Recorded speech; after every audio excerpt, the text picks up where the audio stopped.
Master Your Emotions. A practical guide to overcome negativity and better manage your feelings. By Thibaut Meurisse. Introduction. The mind in its own place, and in itself, can make a heaven of hell, a hell of heaven. John Milton, poet. We all experience a wild range of emotions throughout our lives. I had to admit, while writing this book, I experienced highs and lows myself. At first, I was filled with excitement and thrilled at the idea of providing people with a guide to help them understand their emotions. I imagined how readers' lives would improve as they learned to control their emotions. My motivation was high and I couldn't help but imagine how great the book would be. Or so I thought. After the initial excitement, the time came to sit down to write the actual book, and that's when the excitement wore off pretty quickly. Ideas that looked great in my mind suddenly felt dull. My writing seemed boring, and I felt as though I had nothing substantive or valuable to contribute. Sitting at my desk and writing became more challenging each day. I started losing confidence. Who was I to write a book about emotions if I couldn't even master my own emotions? How ironic. I considered giving up. There are already plenty of books on the topic, so why add one more? At the same time, I realized this book was a perfect opportunity to work on my own emotional issues. And who doesn't suffer from negative emotions from time to time? We all have highs and lows, don't we? The key is what we do with our lows. Are we using our emotions to grow? Are we learning something from them? Or are we beating ourselves up over them? So, let's talk about your emotions now. Let me start by asking you this. How do you feel right now? Knowing how you feel is the first step toward taking control of your emotions. You may have spent so much time internalizing you've lost touch with your emotions. Perhaps you answered as follows: I feel this book could be useful, or I really feel I could learn something from this book. However, none of these answers reflect how you feel. You don't feel like this, or feel like that, you simply feel. You don't feel like this book could be useful, you think this book could be useful, and that generates an emotion which makes you feel excited about reading it. Feelings manifest as physical sensations in your body, not as an idea in your mind. Perhaps, the reason the word feel is so often overused or misused is because we don't want to talk about our emotions. So, how do you feel now? Why is it important to talk about emotions? How you feel determines the quality of your life. Your emotions can make your life miserable or truly magical. That's why they are among the most important things to focus on. Your emotions color all your experiences. When you feel good, everything seems, feels, or tastes better. You also think better thoughts. Your energy levels are higher and possibilities seem limitless. Conversely, when you feel depressed, everything seems dull. You have little energy and you become unmotivated. You feel stuck in a place, mentally and physically, you don't want to be, and the future looks gloomy.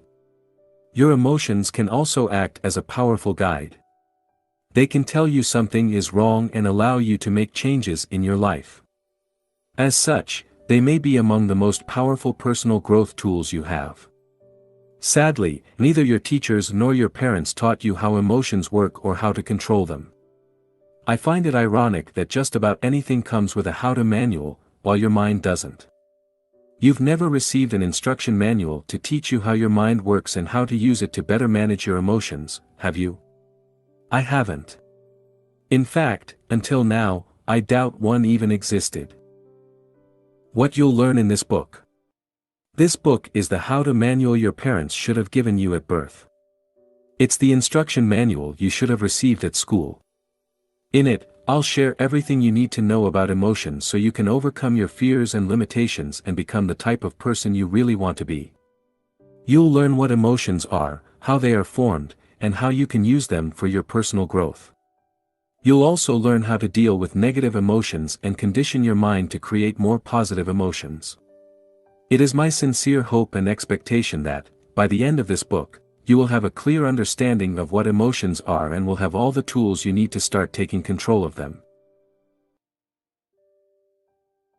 More specifically, this book will help you understand what emotions are and how they impact your life, identify negative emotions that control your life and learn to overcome them, change your story to take better control over your life and create a more compelling future, and reprogram your mind to experience more positive emotions. Here is a more detailed summary of what you'll learn in this book. In Part 1, we'll discuss what emotions are. You'll learn why you are wired to focus on negativity and what you can do to counter this effect. You'll also discover how your beliefs impinge upon your emotions. Finally, you'll learn how negative emotions work and why they are so tricky. In Part 2, we'll go over the things that directly impact your emotions. You'll understand the roles your body, your thoughts, your words, or your sleep play in your life and how you can use them to change your emotions. In Part 3, you'll learn how emotions are formed. You'll also learn how to condition your mind to experience more positive emotions. And finally, in Part 4, we'll discuss how to use your emotions as a tool for personal growth. You'll learn why you experience emotions such as fear or depression and how they work. You'll then discover how to use them to grow. Let's get started. How to use this book. I encourage you to read all the way through this book at least once. After that, I invite you to revisit the book and focus on the sections you want to explore in more depth. In this book, I include a number of different exercises. Though I don't expect you to go through them all, my hope is you'll pick some and apply them in your life. Remember, the results you'll get out of this book depend on how much time and effort you're willing to put in. If you feel this book could be of any use to your family members or friends, make sure to share it with them. Emotions are complex and I believe it would benefit us all to deepen our understanding of the topic. Part 1. What emotions are. Have you ever wondered what emotions are and what purpose they serve? In this section, we'll discuss how your survival mechanism affects your emotions. Then, we'll explain what the ego is and how it impacts your emotions. Finally, we'll discover the mechanism behind emotions and learn why negative emotions can be so hard to deal with. 1. How your survival mechanism affects your emotions. Why people have a bias towards negativity. Your brain is designed for survival, which explains why you're able to read this book at this very moment. When you think about it, the probability of you being born was extremely low. For this miracle to happen, all the generations before you had to survive long enough to procreate. In their quest for survival and procreation, they must have faced death hundreds or perhaps thousands of times. Fortunately, unlike your ancestors, you're, probably, not facing death every day. In fact, in many parts of the world, life has never been safer. Yet, your survival mechanism hasn't changed much. Your brain still scans your environment looking for potential threats. In many ways, some parts of your brain have become obsolete. While you may not be seconds away from being eaten by a predator, your brain still gives significantly more weight to negative events than to positive ones. Fear of rejection is one example of a bias toward negativity. In the past, being rejected from your tribe would reduce your chances of survival significantly. Therefore, you learn to look for any sign of rejection, and this became hardwired in your brain. Nowadays, being rejected often carries little or no consequence to your long-term survival. You could be hated by the entire world and still have a job, a roof and plenty of food on the table, yet, your brain is still programmed to perceive rejection as a threat to your survival. This is why rejection can be so painful. While you know most rejections are no big deal, you nevertheless feel the emotional pain. If you listen to your mind, you may even create a whole drama around it. You may believe you aren't worthy of love and dwell on a rejection for days or weeks. Worse still, you may become depressed as a result of this rejection. In fact, one single criticism can often outweigh hundreds of positive ones.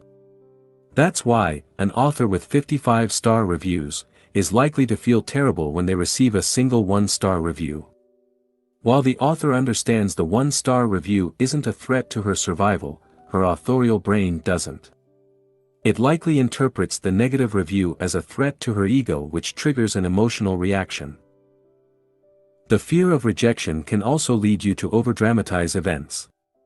If your boss criticized you at work, your brain may see the event as a threat and you now think, what if I'm fired? What if I can't find a job quickly enough and my wife leaves me? What about my kids? What if I can't see them again? While you are fortunate to have such an effective survival mechanism, it is also your responsibility to separate real threats from imaginary ones.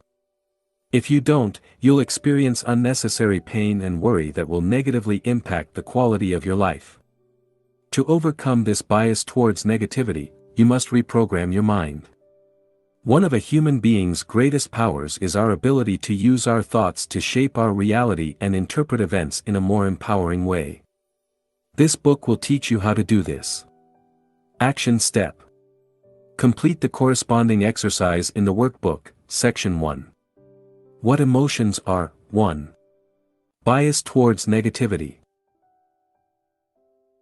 Why your brain's job isn't to make you happy. Your brain's primary job is not to make you happy, but to ensure your survival. Thus, if you want to be happy, you must take control of your emotions rather than hoping you'll be happy because it's your natural state. In the following section, we'll discuss what happiness is and how it works.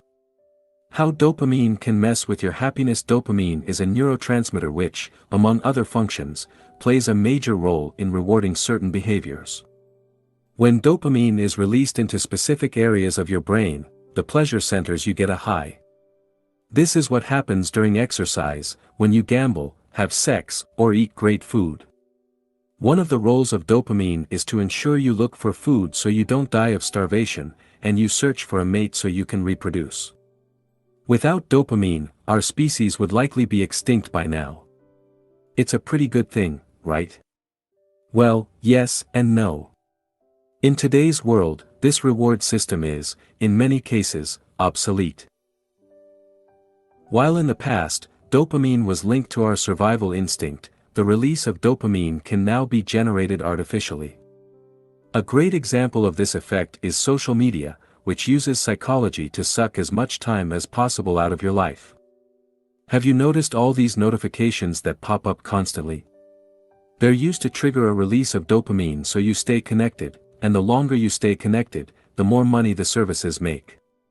Watching pornography or gambling also leads to a release of dopamine, which can make these activities highly addictive. Fortunately, we don't need to act each time our brain releases dopamine. For instance, we don't need to constantly check our Facebook news feeds just because it gives us a pleasurable shot of dopamine.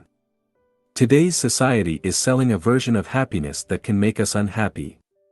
We've become addicted to dopamine largely because of marketers who have found effective ways to exploit our brains.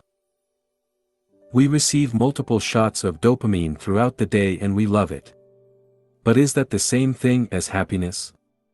Worse than that, dopamine can create real addictions with severe consequences on our health.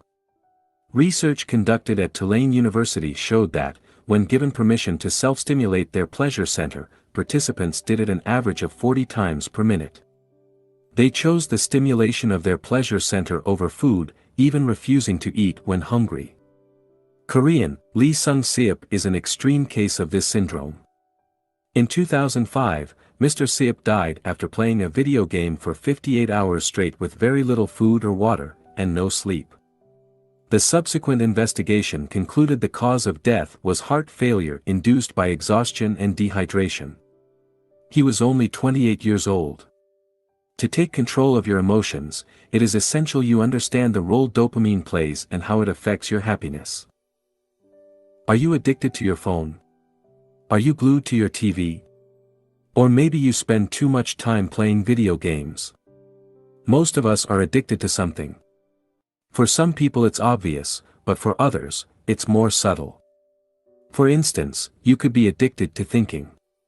To better control your emotions, it is important to shed the light on your addictions as they can rob you of your happiness. The "one day I will" myth. Do you believe that one day you will achieve your dream and finally be happy? This is unlikely to happen. You may, and I hope you will, achieve your dream, but you won't live happily ever after. This is just another trick your mind plays on you. Your mind quickly acclimates to new situations, which is probably the result of evolution and our need to adapt continually in order to survive and reproduce. This is also probably why the new car or house you want will only make you happy for a while. Once the initial excitement wears off, you'll move on to crave the next exciting thing. This phenomenon is known as hedonic adaptation. How hedonic adaptation works. Let me share an interesting study that will likely change the way you see happiness. This study, which was conducted on lottery winners and paraplegics, was extremely eye-opening for me. Conducted in 1978, the investigation evaluated how winning the lottery or becoming a paraplegic influence happiness. The study found that 1 year after the event, both groups were just as happy as they were beforehand. Yes, just as happy, or unhappy. You can find more about it by watching Dan Gilbert's TED Talk, The Surprising Science of Happiness here. Perhaps you believe that you'll be happy once you've made it. But, as the above study on happiness shows, this is simply not true. No matter what happens to you, you'll revert back to your predetermined level of happiness once you've adapted to the new event.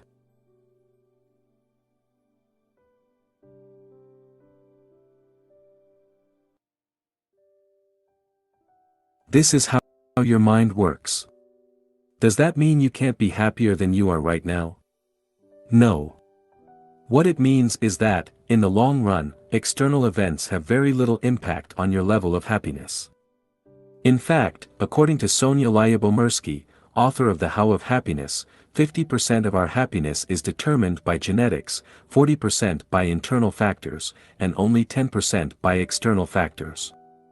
These external factors include such things as whether we're single or married, rich or poor, and similar social influences. This suggests, only 10% of your happiness is linked to external factors, which is probably way less than you thought. The bottom line is this: your attitude towards life influences your happiness, not what happens to you. By now, you understand how your survival mechanism impacts negatively your emotions and prevent you from experiencing more joy and happiness in your life. In the next section, we'll learn about the ego. Action step. Use the workbook to write down things that give you shots of dopamine. Section 1. What emotions are? 2. Happiness. 2. What is the ego? Your survival mechanism is not the only factor affecting your emotions. Your ego also plays a major role in shaping the way you feel. Thus, to gain more control over your emotions, it is fundamental you understand what your ego is and how it works. Now, let's clarify what we mean by ego. We often say of someone he has a big ego, referring to the ego as something close to pride. While pride is certainly a manifestation of ego, that's only one part of it. You may show no pride and appear humble while still being controlled by your ego. So, what is the ego? The ego refers to the self-identity you've constructed throughout your life. How was this identity created?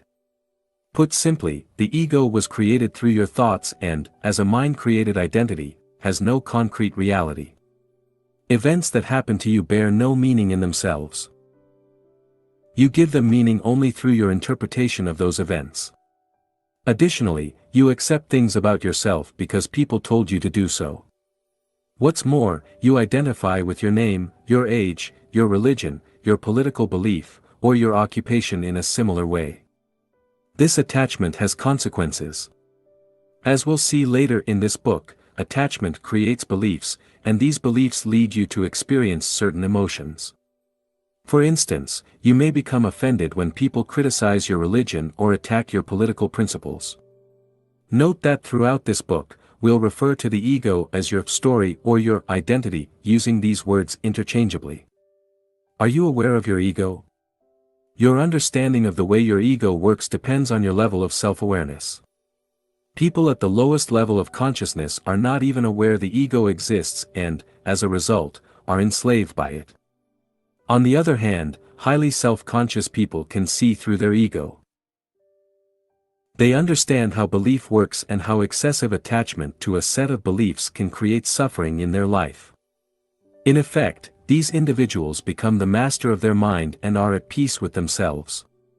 Note that the ego is neither good nor bad, it's just a result of a lack of self-awareness. It fades away as you become aware of it, since ego and awareness cannot coexist. Your ego's need for an identity.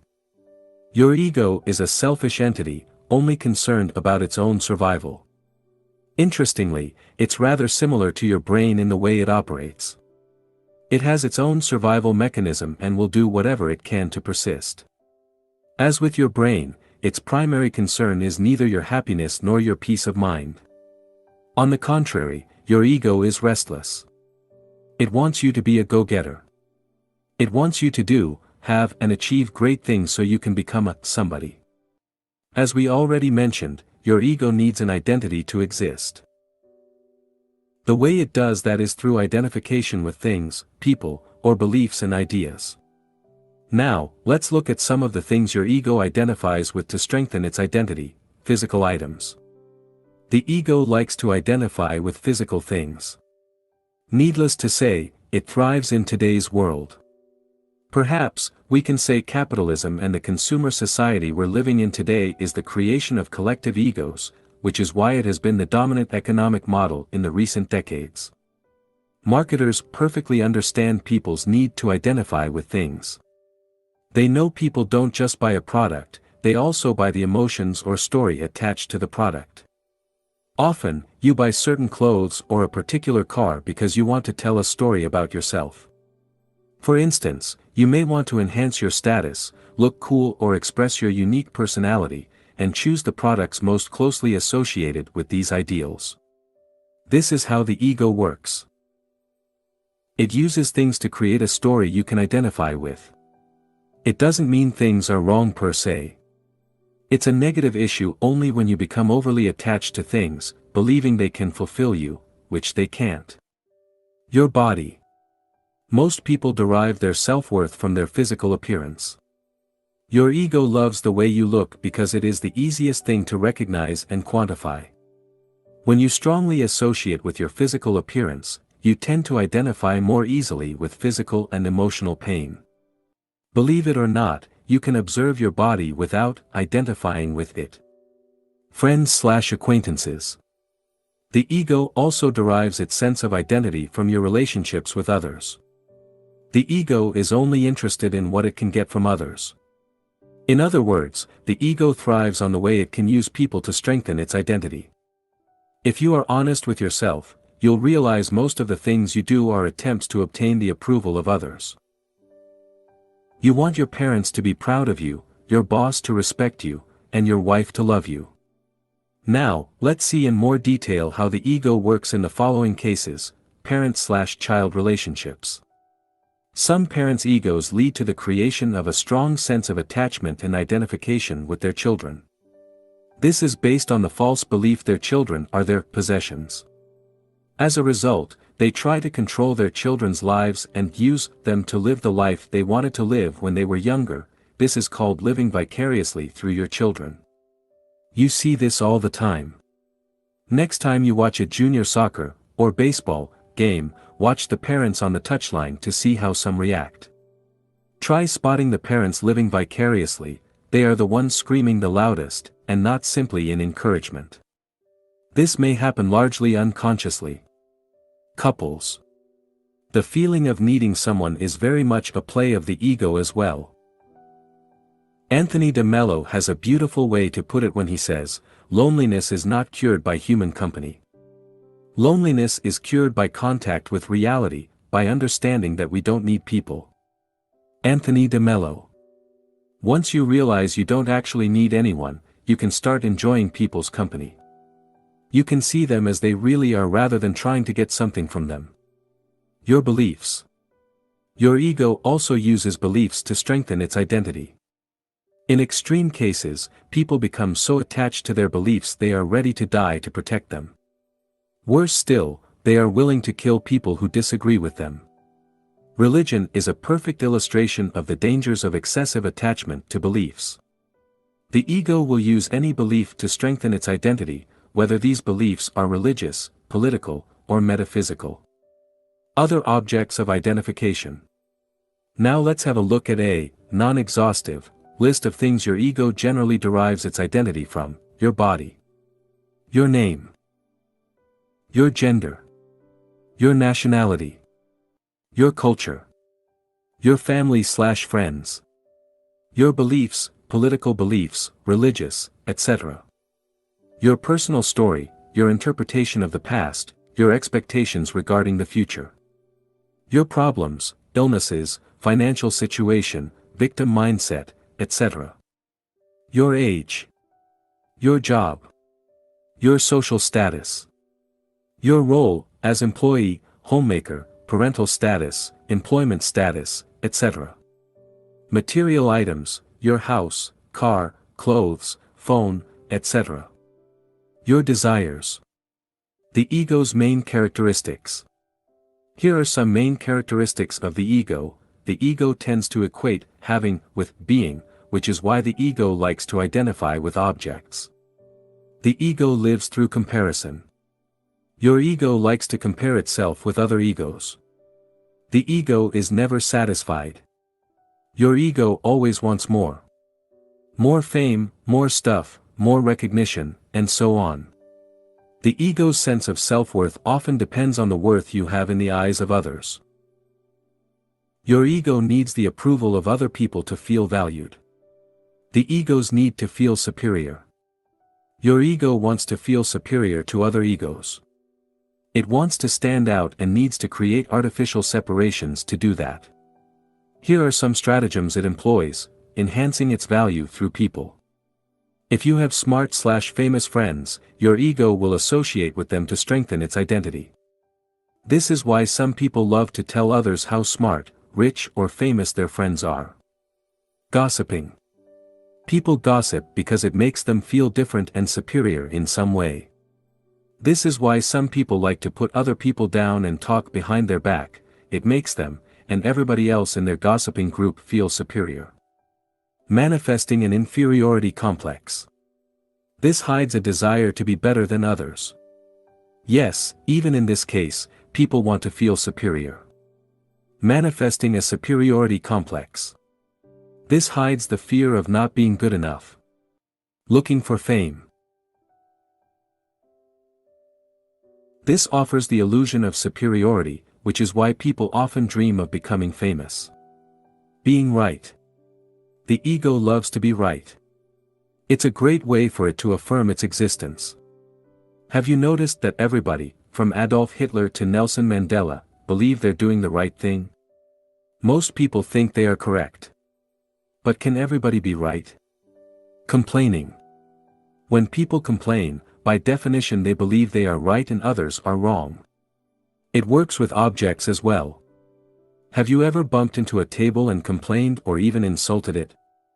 I have, and the darn table was wrong to be in my way, wasn't it? Seeking attention. The ego likes to stand out. It loves recognition, praise, or admiration. To seek attention, people may also commit crimes, wear eccentric clothes, or have tattoos all over their body. Your ego's impact on your emotion. Understanding the way your ego works can help you better control your emotions.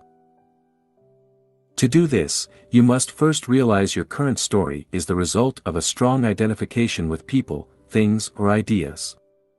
This strong identification is the root of many of the negative emotions you experience in your life. For instance, when life doesn't unfold according to your personal story, you get upset, or when someone challenges one of your beliefs, you become defensive. In short, most of your emotions are based on your personal story and the way you perceive the world. As you replace your current story with a more empowering one, while, at the same time, letting go of your excessive attachment to things, people, or ideas, you will be able to experience more positive emotions. Later in this book, we'll see how you can change the way you interpret events. Action step. Take a few minutes to answer the questions in the workbook, Section 1. What emotions are? 3. The nature of the ego. 3. The nature of emotions. Emotions can be tricky. In this section, we'll discuss in depth how they work. By understanding the mechanism behind emotions, you'll be able to manage them more effectively as they arise. The first thing to understand is that emotions come and go. One moment you feel happy, the next you feel sad. While you do have some control over your emotions, you must also recognize their unpredictable nature. If you expect to be happy all the time, you set yourself up for failure. You then risk blaming yourself when you fail to be happy, or even worse, beat yourself up for it. To start taking control of your emotions, you must accept they are transient. You must learn to let them pass without feeling the need to identify strongly with them. You must allow yourself to feel sad without adding commentaries such as, "I shouldn't be sad," or "What's wrong with me?" Instead, you must allow reality to just be. No matter how mentally tough you are, you'll still experience sadness, grief or depression in your life, hopefully not at the same time, and not continually.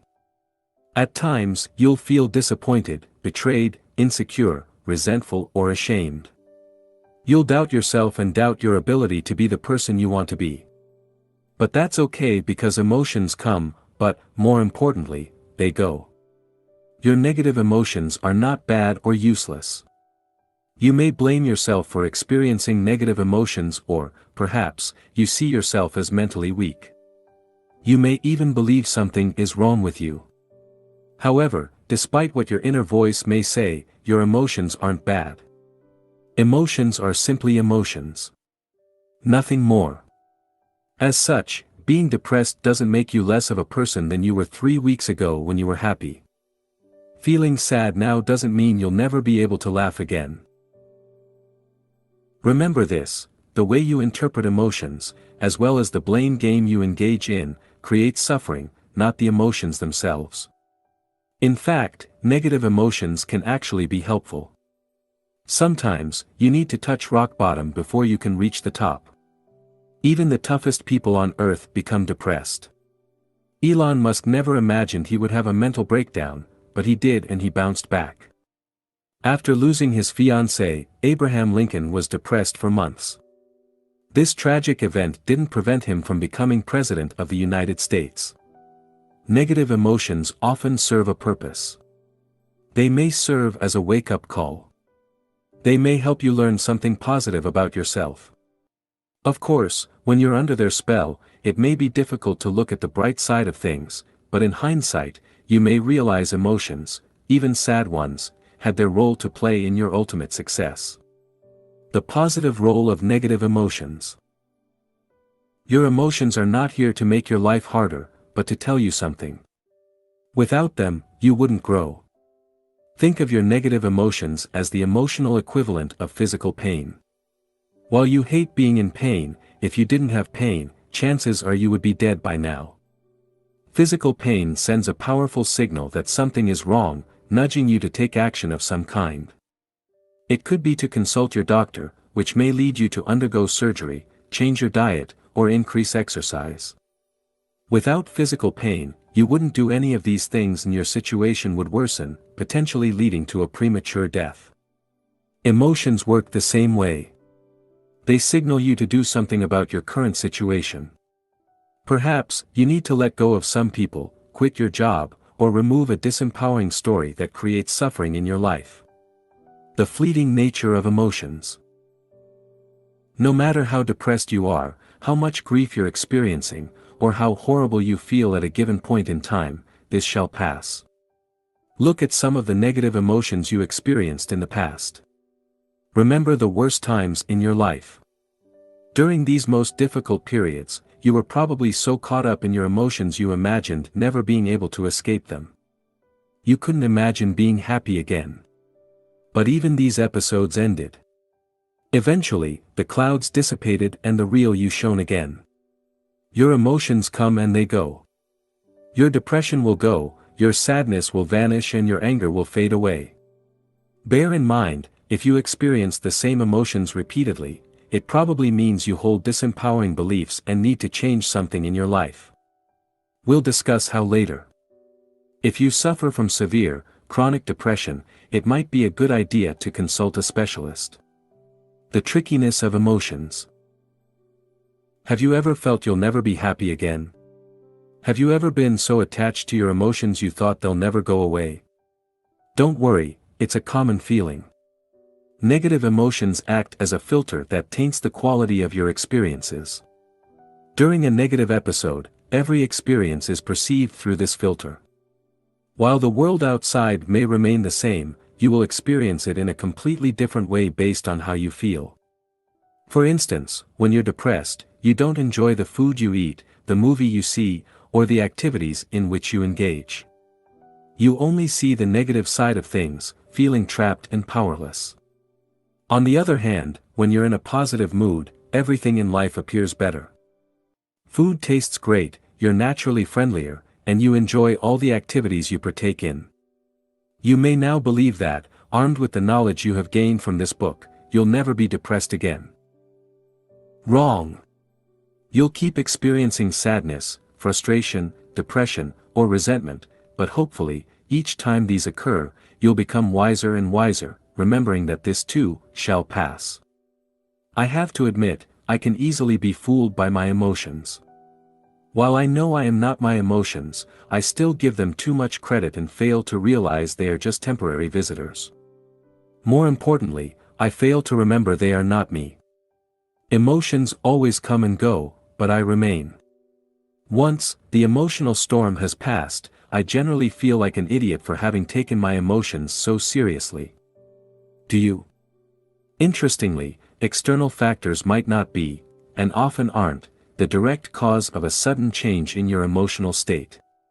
You can be in the exact same situation, with the same job, the same amount of money in your bank account, and have the same problems as always, but experience radically different emotional states.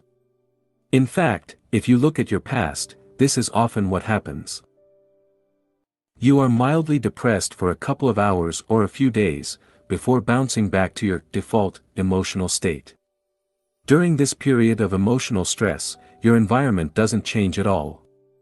The only thing that changes is your internal dialogue. I encourage you to make a conscious effort to notice whenever such events happen and start seeing through your emotions' trickery. You might want to go one step further and record these events in a journal. By doing so, you will gain a deeper understanding of how emotions work and, as a result, you will be better equipped to manage them. The evil power of emotions.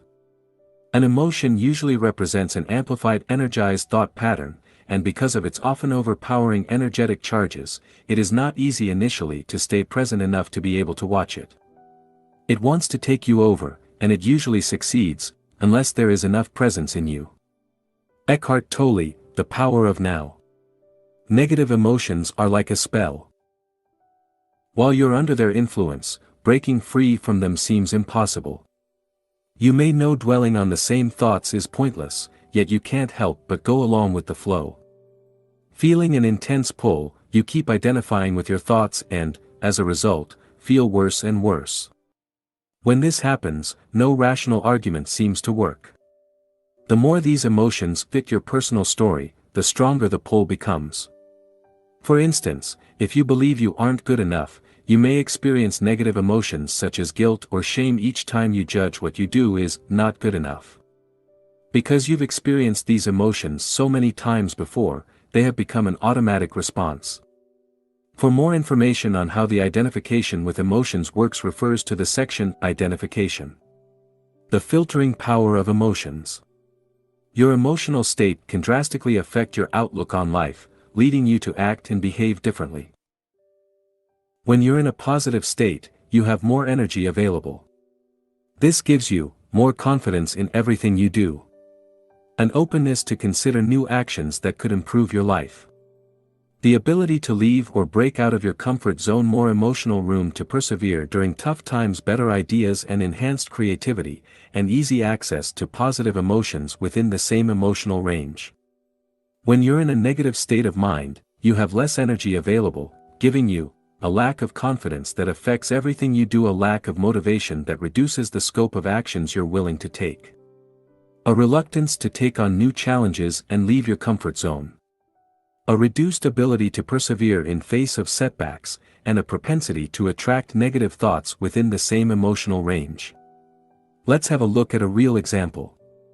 Real-life example. Let me share with you a real example from my own life. Both cases happened under the same external conditions. The only difference was my emotional state at the time. Case 1, feeling excited about my online business, more confidence in everything I do, I feel as though my ideas are good. I'm excited to work on my books and eager to write articles. I am open to sharing my work and promoting it. An openness to consider new courses of action. I am open to new ideas or to work on a new project. I can think of ways to collaborate with other authors and start building a new coaching program to offer my audience. The ability to get out of my comfort zone, it becomes easier for me to push myself beyond my comfort zone. I may contact people I don't know, or run Facebook Lives for instance. More emotional room to persevere. I stick to my projects even when I lack motivation. Better ideas and enhanced creativity. I am open to new ideas. I might come up with new ideas for books, articles or other creative projects. Easy access to more positive emotions. I attract more positive emotions. At the same time, my mind rejects negative thoughts more easily, by refusing to identify with them. Case 2, feeling mildly depressed due to my lack of results, a lack of confidence. I start doubting myself and all the projects I'm currently working on. Suddenly, everything I do becomes useless or not good enough. Thoughts like, what's the point, I'm not going to make it, or I'm stupid, cross my mind. Needless to say, promoting myself becomes a major challenge. A lack of motivation. I don't feel like doing anything. I'm attacked by, and am unable to escape, negative thoughts. I have the same negative thoughts again and again, which repeat like a broken record. They seem so real and taint all my experiences. A difficulty to take on new challenges. I have little energy left over to leave my comfort and undertake challenging projects. A reduced ability to persevere. I have difficulty finishing tasks and I procrastinate over tasks I should be working on. A propensity to attract negative thoughts. I attract more and more negative thoughts. Although these thoughts may have been crossing my mind before, now they stick fast. By identifying with these thoughts, I generate more negative emotions. Both cases happened only a few days apart. The external environment was the exact same, but my emotional state was radically different and led me to take different actions. The magnetic power of emotions. Your emotions act like magnets. They attract thoughts on the same wave. That's why, when you're in a negative state, you easily attract other negative thoughts, and by latching onto these thoughts you make the situation worse. As Eckhart Tolle wrote in The Power of Now, often, a vicious circle builds up between your thinking and the emotion, they feed each other.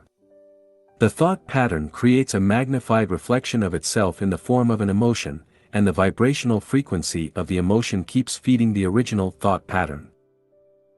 Eckhart Tolle. Now, let's see what you can do to break free from that magnetic power. Breaking the magnetic power of emotions. Let's say you have a bad day at work and you're in a terrible mood. The negative state you're in causes you to attract more negative thoughts. Suddenly, you fixate on the fact you're still single at 30 and start beating yourself up over it. Then, you blame yourself for being overweight. You also remember you have to go to the office the following Saturday, which reminds you how much your job sucks. Do you see how much easier it is to attract negative thoughts when you're feeling low? To prevent this from happening, it is essential you remove the habit of clustering negative thoughts together. Real life example, I have knee problems, which prevents me from practicing many sports. Since I've always loved sports, these injuries have been a source of emotional pain. Fortunately, I seldom feel pain in my knees, but when I do, it can trigger negative emotions. One day, as I was observing my thought process, we all have different hobbies, haven't we? I realized experiencing pain in my knees negatively affected my mood, triggering more negative emotions in a negative feedback loop. The pain would cause me to focus on all the things that were going wrong, from my work to my personal life. As a result, I would experience negative emotions for hours, or even days. The point I'm making is, no matter how great your life is, if you spend most of your time focusing on your problems, you'll become depressed. Thus, to reduce negative emotions, you must learn to compartmentalize your issues. Don't let your mind overdramatize things by clustering unrelated issues. It will only make you feel worse. Instead, remember that negative emotions exist only in your mind. Taken separately, most of your issues aren't such a big deal, and there is no rule that says you have to solve them all at once. Start noticing how you feel. Record your negative emotions. Look at what triggers them. The more you do this, the more you will uncover certain patterns. For example, let's say you felt sad for a couple of days. Ask yourself the following questions. What triggered my emotions? What fueled them over the 2-day period? What story was I telling myself? How and why did I get out of my slump? What can I learn from this episode? Answering these questions will be invaluable and will greatly help you deal with similar issues in the future. Your emotional accessibility. We previously saw you attract thoughts that matched your emotional state. The opposite is also true. You can't attract thoughts that are out of sync with how you feel at any given time. Even if you tried to think positive thoughts, your mind wouldn't be receptive to them. This is why during periods of sadness, while positive thoughts may cross your mind from time to time, you won't be able to associate with them and you won't be able to change your emotional state. Your emotional set point. Have you ever been told to cheer up when you were grieving, or express gratitude when you were depressed? Did it help?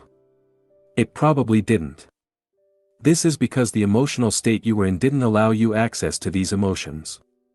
In their book, Ask and It Is Given, Esther and Jerry Hicks offer a model to explain how emotional ranges are connected and how we can move up the ladder from negative to more positive emotions. For instance, in this model, depression or hopelessness is at the bottom of the ladder, followed by anger. What it means is that when you feel depressed, signs of anger indicate you're climbing the emotional ladder. This makes sense. When you're angry, you have more energy than when you're depressed, right? Recently, after being depressed for a while, I experienced feelings of anger. For some reason, I got tired of the stories and excuses running through my mind, and I used the anger as a fuel to complete the tasks I had been avoiding. As a result, I was able to create momentum and climb the emotional ladder. Whenever you experience negative emotions, watch for emotions that give you more energy. So-called negative emotions like anger can help you overcome even more disempowering emotions, like hopelessness. Only you know how you feel. Therefore, if anger feels better, accept it. Emotions and mental suffering. Did you know you create a lot of unnecessary pain in your life? Each time you lock on to a thought, or hold on to an emotion, you suffer. A great example of this is how you react to physical pain. Whenever you feel pain, your first reaction is to interpret it. When you do so, you generate negative thoughts. Your identification with these thoughts is what creates mental suffering. Below are some of the thoughts that may cross your mind in these situations. What if this pain never goes away? What if I can't do X, Y, Z anymore because of the pain? What if it gets worse? What if I need to undergo surgery? What if I can't go to work? I have an important project I must finish on time. With this pain, today's going to be challenging. I don't have money. How will I pay hospital bills if things get worse? This internal dialogue creates suffering but does nothing to help solve the problem. You can still function properly and take appropriate actions without dwelling on any of the above worries. Negative emotions are not the problem, the mental suffering you create out of these emotions is. Another example of mental suffering is procrastination. Have you ever delayed starting a task for days or weeks just to realize it wasn't a big deal once you'd completed it? I have. What was the most exhausting part, the task itself, or the time you spent worrying about it? Or perhaps you didn't sleep long enough and keep telling yourself today's going to be a rough day. As you imagine all the tasks you need to do, you already feel exhausted. Psychologists have shown that mental suffering is what consumes most of your energy.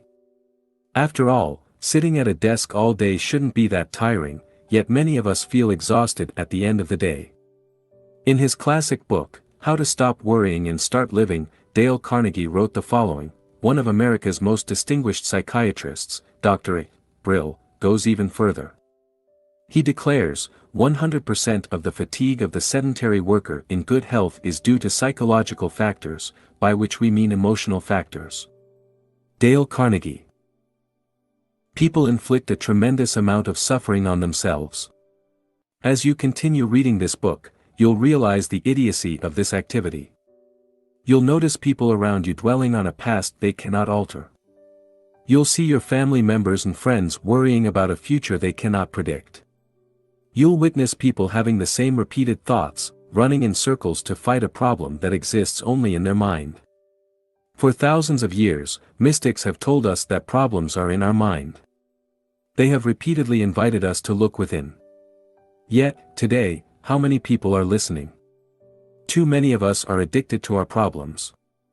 Instead of letting go, we complain, we play the victim, we blame other people, or we discuss our problems without doing anything to solve them. To reduce this mental suffering, we must refuse to interpret our emotions in a negative and disempowering way. Why problems don't exist? If we go one step further and look at reality in an objective way, we can say that problems don't actually exist. Here is why: what you don't focus on doesn't exist, a problem only exists when you give it your attention. From your mind's perspective, what you don't give any thought to doesn't exist. Let's take a hypothetical example. Imagine you lost your legs. If you accept that fact immediately and refuse to give it any thought, there will be no problem and thus, no mental suffering. You would simply be living in reality. Of course, that's usually not what happens. A problem exists only in time, a problem can only exist in the past or in the future. And where do the past and future exist? In your mind. To acknowledge a problem, you must use your thoughts, and thoughts exist in time, not in the present moment. A problem needs to be labeled as a problem to actually exist. A problem exists only when you interpret a situation as being a problem. Otherwise, there is no problem. This concept may be hard to grasp at first, but it's a key theory. In the next section, we'll look at the different components affecting your emotions. Action step. Explore the nature of emotions using the workbook, Section 1. What emotions are. 4. The nature of emotions. Part 2. What impacts your emotions? Your mind operates on the famous computing principle of GIGO, garbage in, garbage out. If you do ill, speak ill, and think ill, the residue is going to leave you sick. If you do well, speak well, and think well, the outcome is going to be well. OSAMT. Emotions are complex, and a variety of factors influence how you feel.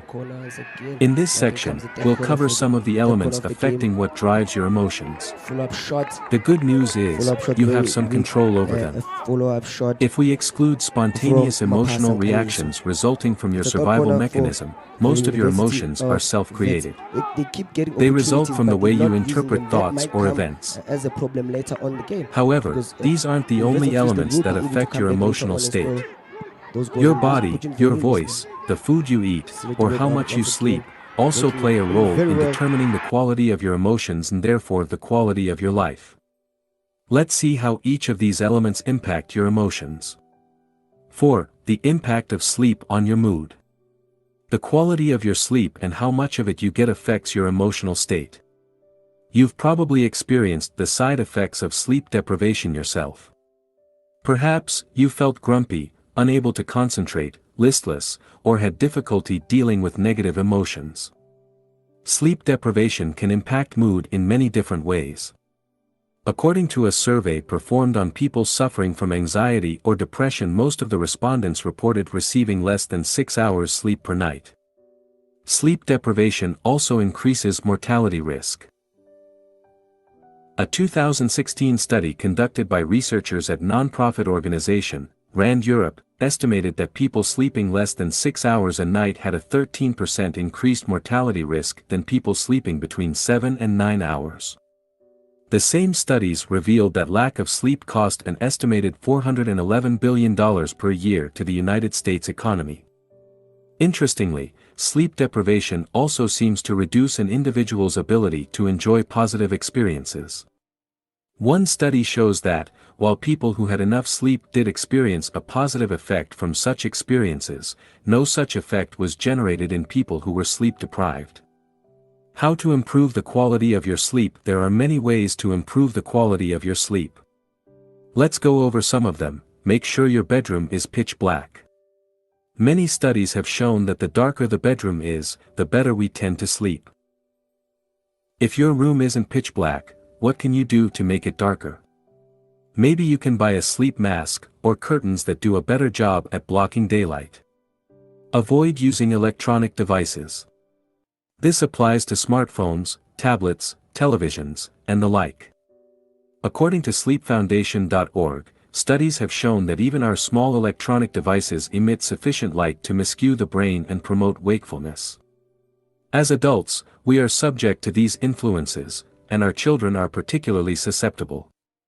A 2014 study published in PNAS showed that melatonin, a chemical which helps regulate sleep patterns, was reduced by 50% in participants who read with electronic devices rather than books. These participants took about 10 minutes longer to fall asleep and lost 10 minutes of deep sleep, also known as REM. Participants also reported feeling less alert in the morning. If your device has a light setting for nighttime use, it may still have a negative impact on your sleep, but just test the night setting and see if it makes a difference to your sleep patterns. If you absolutely have to use electronic devices at night, considering wearing glasses that block the blue light they emit. It's best to put the glasses on a few hours before you go to bed. Relax your mind.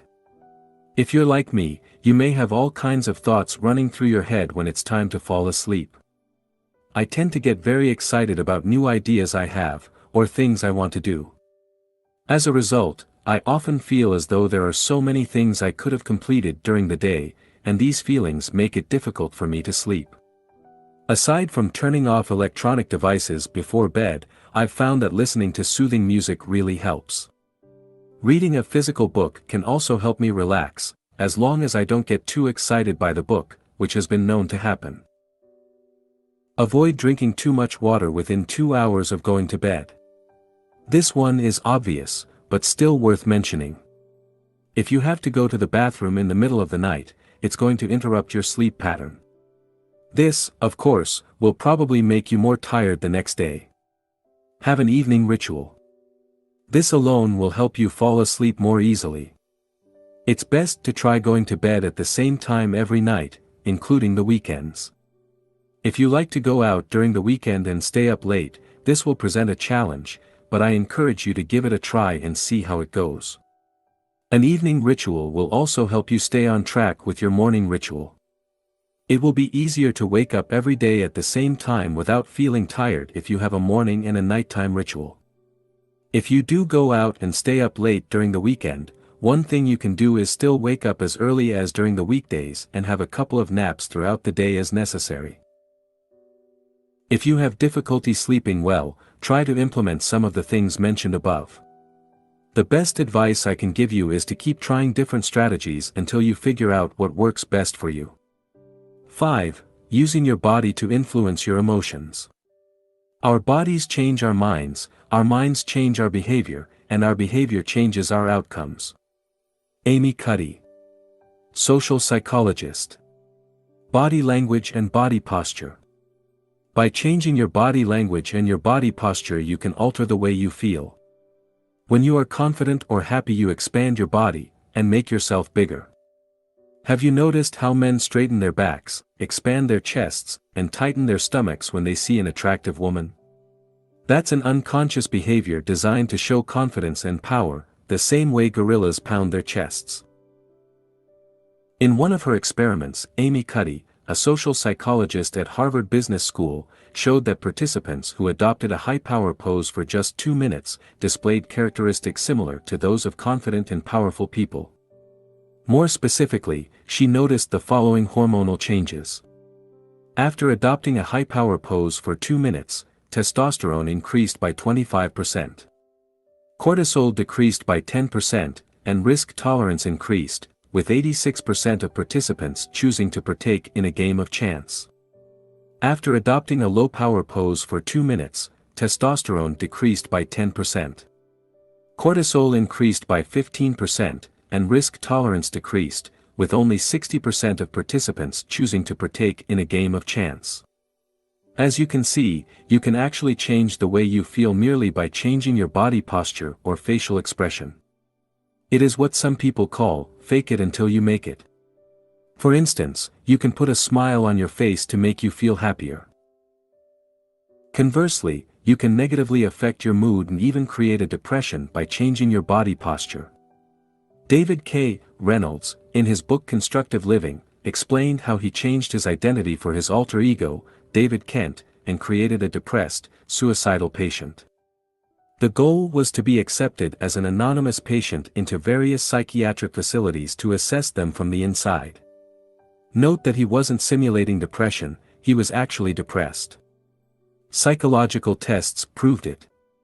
Here is how he created depression. Depression can be created by sitting slouched in a chair, shoulders hunched, head hanging down.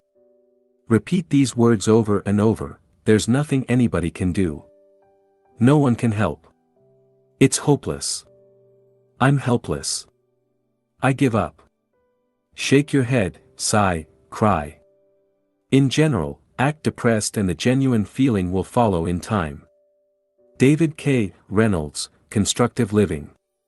The benefits of exercising. According to Michael Otto, professor of psychology at Boston University, failing to exercise when you feel bad is like explicitly not taking an aspirin when your head hurts. When the time came for David Kent to bring David K. Reynolds back to life, what do you think he needed to do? He needed to change his body position. Easy to say but hard to do when you're clinically depressed.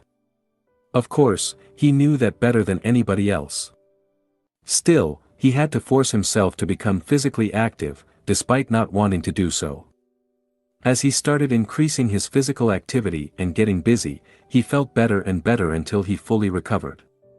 David Kent's story shows that regular exercising improves, not only your physical well-being, but also your mood.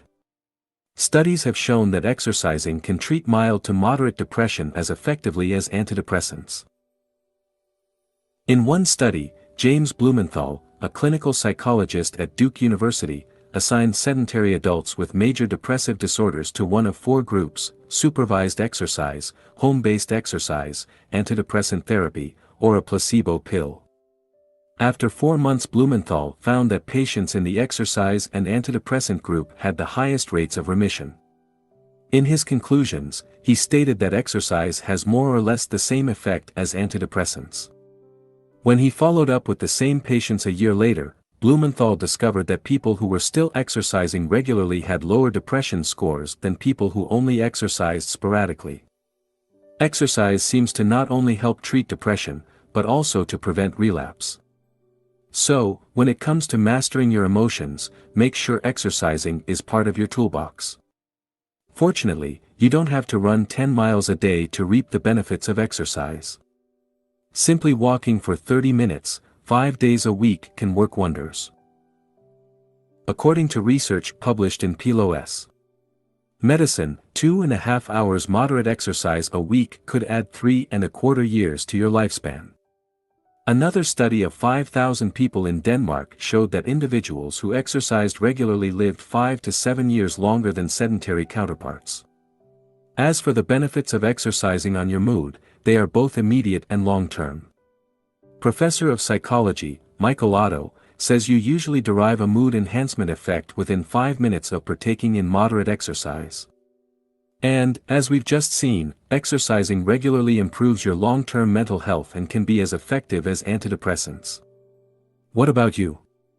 What activity are you going to take on to improve your mental and physical health? 6. Using your thoughts to influence your emotions. You become what you think about all day long. R.L.P.H. Waldo Emerson, essayist and poet. Your thoughts define who you are and create your reality. That's why you should channel your thoughts towards what you want, not what you don't want. As the success expert Brian Tracy says, the key to success is to focus our conscious mind on things we desire, not things we fear. The benefits of meditation. In Buddhism, the mind is often referred to as the monkey mind, because Buddhists believe human thoughts are similar to a monkey relentlessly swinging through trees. They are all over the place and never seem to stop.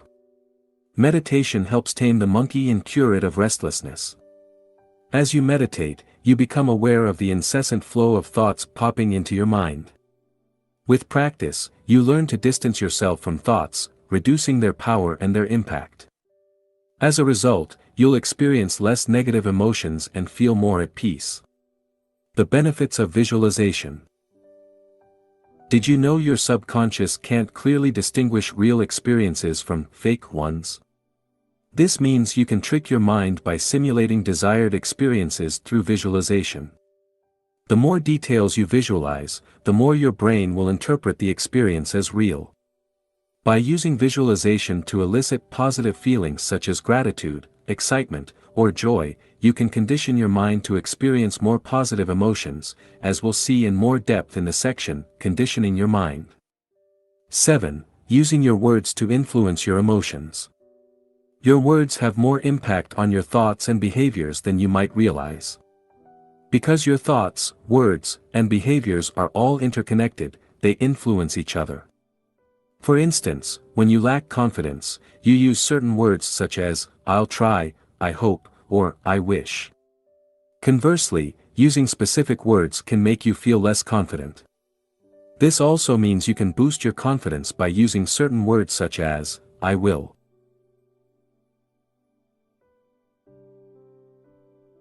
For instance, saying, "I will change career," or "I will complete this project by the end of this month," will make you feel more confident than saying, "I hope I can change career," or "I'll try to complete this project by the end of this month."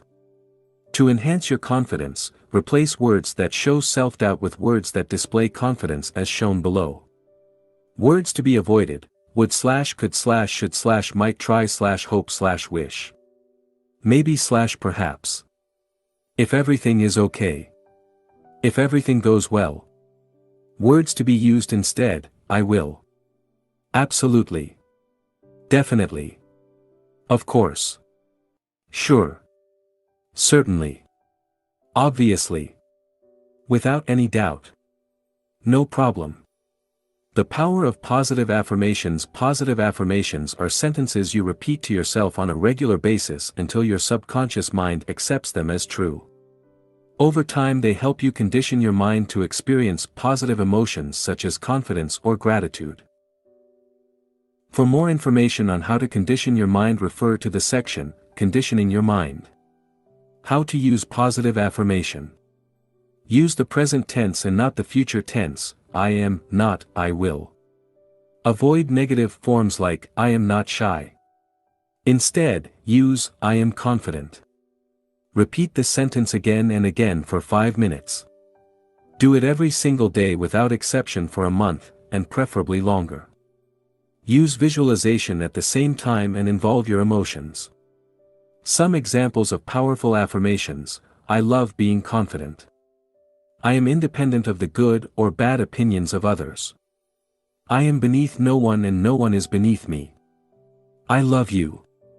Add your name and say it while looking into your eyes in the mirror, e.g., I love you, Thibaut. Awkward, isn't it? Thank you. Exercise. Use positive affirmation for 5 minutes daily. Notice words that show a lack of commitment, confidence, or assertiveness. Go over your emails before you send them and remove phrases such as, I'll try, I should, I hope, etc. Replace them with, I will, or something equally assertive. For the next 3 weeks, challenge yourself to avoid using words showing a lack of confidence. Additional tip, the world-famous life coach, Tony Robbins, has been using what he calls incantation for decades before meeting a client or holding a seminar. He uses both his body and certain phrases to put himself in the right state and to reach a level of absolute certainty. As you perform your own affirmations, try engaging your body as well. Remember, your words and your body affect your emotions. 8. How your breathing affects your emotions. You can stay without food or sleep for days, but you cannot survive past a few minutes without oxygen. While breathing should happen naturally, the truth is that many people don't know how to breathe properly. As a result, they don't generate as much energy as they could. These individuals tire more easily than others, which affects their mood and make them more prone to experience negative emotions. Proper breathing benefits you in different ways. Slowing your breathing helps reduce anxiety. In breath walk, breathing your way to a revitalized body, mind and spirit, Guru Charan Singh Khalsa and Yogi Bhajan mentioned the following benefits from slow breathing: 8 breathing cycles per minute, relief from stress and increased awareness. For breathing cycles per minute, intense feelings of awareness, increased visual clarity, heightens bodily sensitivity. 1 breathing cycle per minute, optimized cooperation between brain hemispheres, dramatic calming of anxiety, fear, and worry. Rapid breathing such as the breath of fire, allows you to release stress, be more alert and have more energy alongside with other benefits. You can watch a tutorial video here. For a more general overview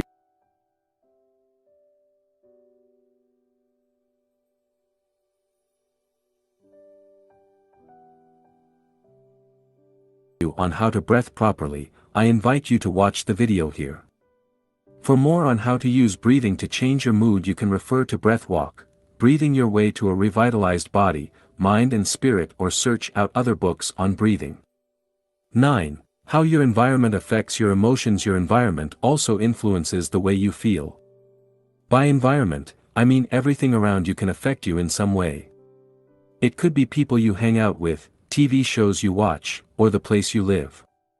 For instance, negative relatives may drag you down, while a messy desk may be demotivating.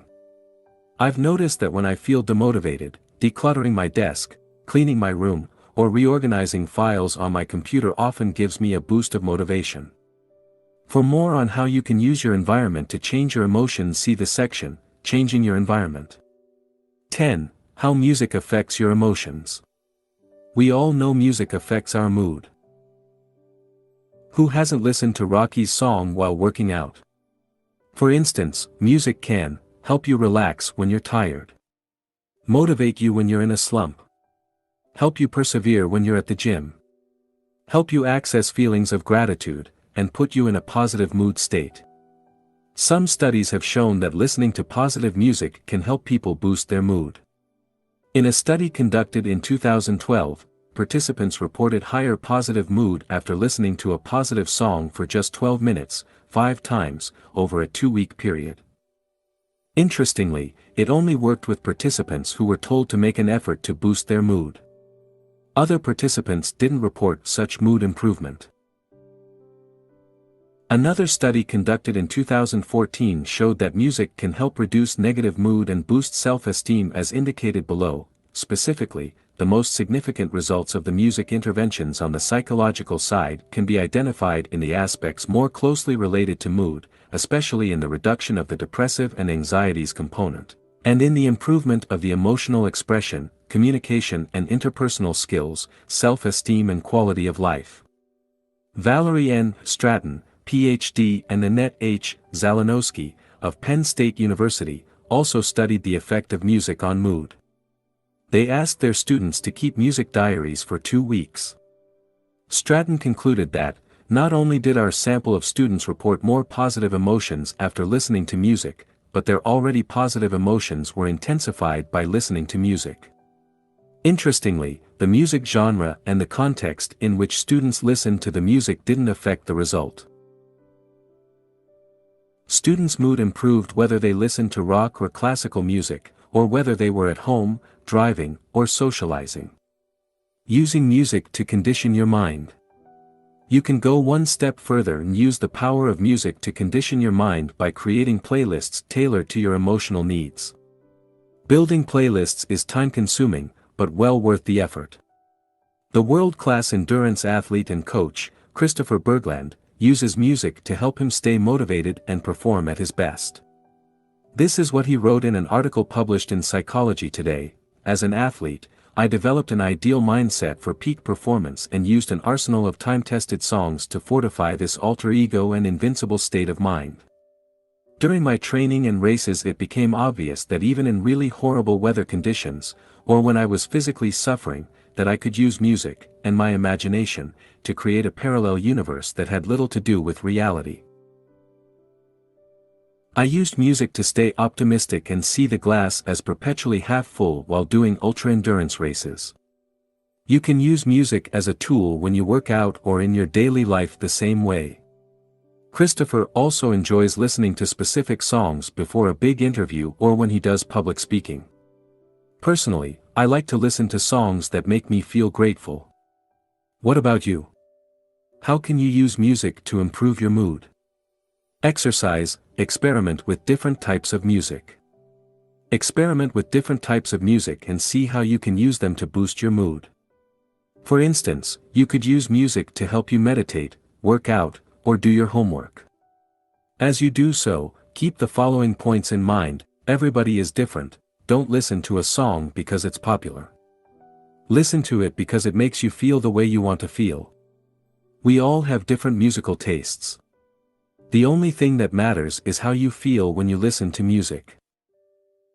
Keep experimenting, listen to different types of music and see how they make you feel. Are you inspired? Motivated? Happy? Relaxed? Start creating playlists for specific moods you want to experience. Action step. Use the workbook to design new strategies to better take control of your emotions. Section 2. What impact your emotions? Part 3. How to change your emotions. The mind always seeks to deny the now and to escape from it. In other words, the more you are identified with your mind, the more you suffer. Or you may put it like this: the more you are able to honor and accept the now, the more you are free of pain, of suffering, and free of the egoic mind. Eckhart Tolle, The Power or Now. In this section, we'll explore how you can deal with negative emotions and condition your mind to experience more positive ones. First, we'll discuss how emotions are formed. Then, we'll discuss the benefit of positive thinking and how to use it to condition your mind. After that, we'll see why positive thinking isn't enough and what else you can do to deal with negative emotions. More specifically, you'll learn how to let go of your emotions. How to change your story and create a more empowering one. How to condition your mind. How to use your behaviors to change your emotions, and how to modify your environment to reduce negative emotions. Finally, I'll share with you a list of short-term and long-term strategies you can use to better deal with negative emotions. Let's get started. 11. How emotions are formed. When a thought emerges on the canvas of your mind, if you don't drop it, its pursuit will either take the form of a desire or an emotion, positive or negative. O.M. Swami, A Million Thoughts. Few people know how emotions are formed. While we experience them all day long, we seldom, if ever, take time to understand why we are feeling certain emotions and how they came into existence. First, let's differentiate two types of negative emotions. The first type are the negative emotions you experience spontaneously. These are the emotions that keep you alive, such as the fear our ancestors felt when they encountered a saber-toothed tiger. The second type of negative emotions are the ones you create in your mind by identifying with your thoughts. These emotions aren't necessarily triggered by external events, although they may be. These emotions tend to last longer than the first type. Here is how they work. A random thought arises. You identify with that thought. This identification creates an emotional reaction. As you keep identifying with that thought, the related emotion grows stronger until it becomes a core emotion. Let's look at some examples. You have money problems, and each time your mind comes up with money-related thoughts you identify with them. As a result, your worry about money intensifies. You had an argument with your friend and fell out with him. You can't stop replaying the scene in your mind. As a result, months have passed and you still haven't called to make up with your friend. You made a mistake at work and are ashamed of yourself. You keep revisiting the same thought over and over. As a result, your feelings of inadequacy grow stronger. Your tendency to identify with negative thoughts repeatedly is what allows them to grow stronger. The more you focus on your financial challenges, the easier it will be for related thoughts to arise in the future. The more you replay the argument with your friend in your head, the stronger the feelings of resentment will grow. Similarly, as you keep thinking of the mistake you made at work, you invite feelings of shame and intensify the situation. The point is, when you give thoughts room to exist, they spread and become major points of focus. This simple process of identification allows seemingly inoffensive thoughts to take control of your mind. This identification with your thoughts, and more importantly, how you choose to interpret them, creates suffering in your life. Now, let's see in more detail how your emotions are formed. This will help you better deal with negative emotions while allowing positive emotions to grow. Here is a formula to explain how emotions form. Interpretation plus identification plus repetition equals strong emotion. Interpretation is when you interpret an event or a thought based on your personal story. Identification is when you identify with a specific thought as it arises. Repetition is having the same thoughts over and over. Strong emotion is when you experience an emotion so many times it has become part of your identity. You then experience that emotion whenever a related thought or event triggers it. Altogether, interpretation, identification and repetition give room for emotions to grow. Conversely, whenever you remove one of these elements from the equation, these emotions start losing their power over you.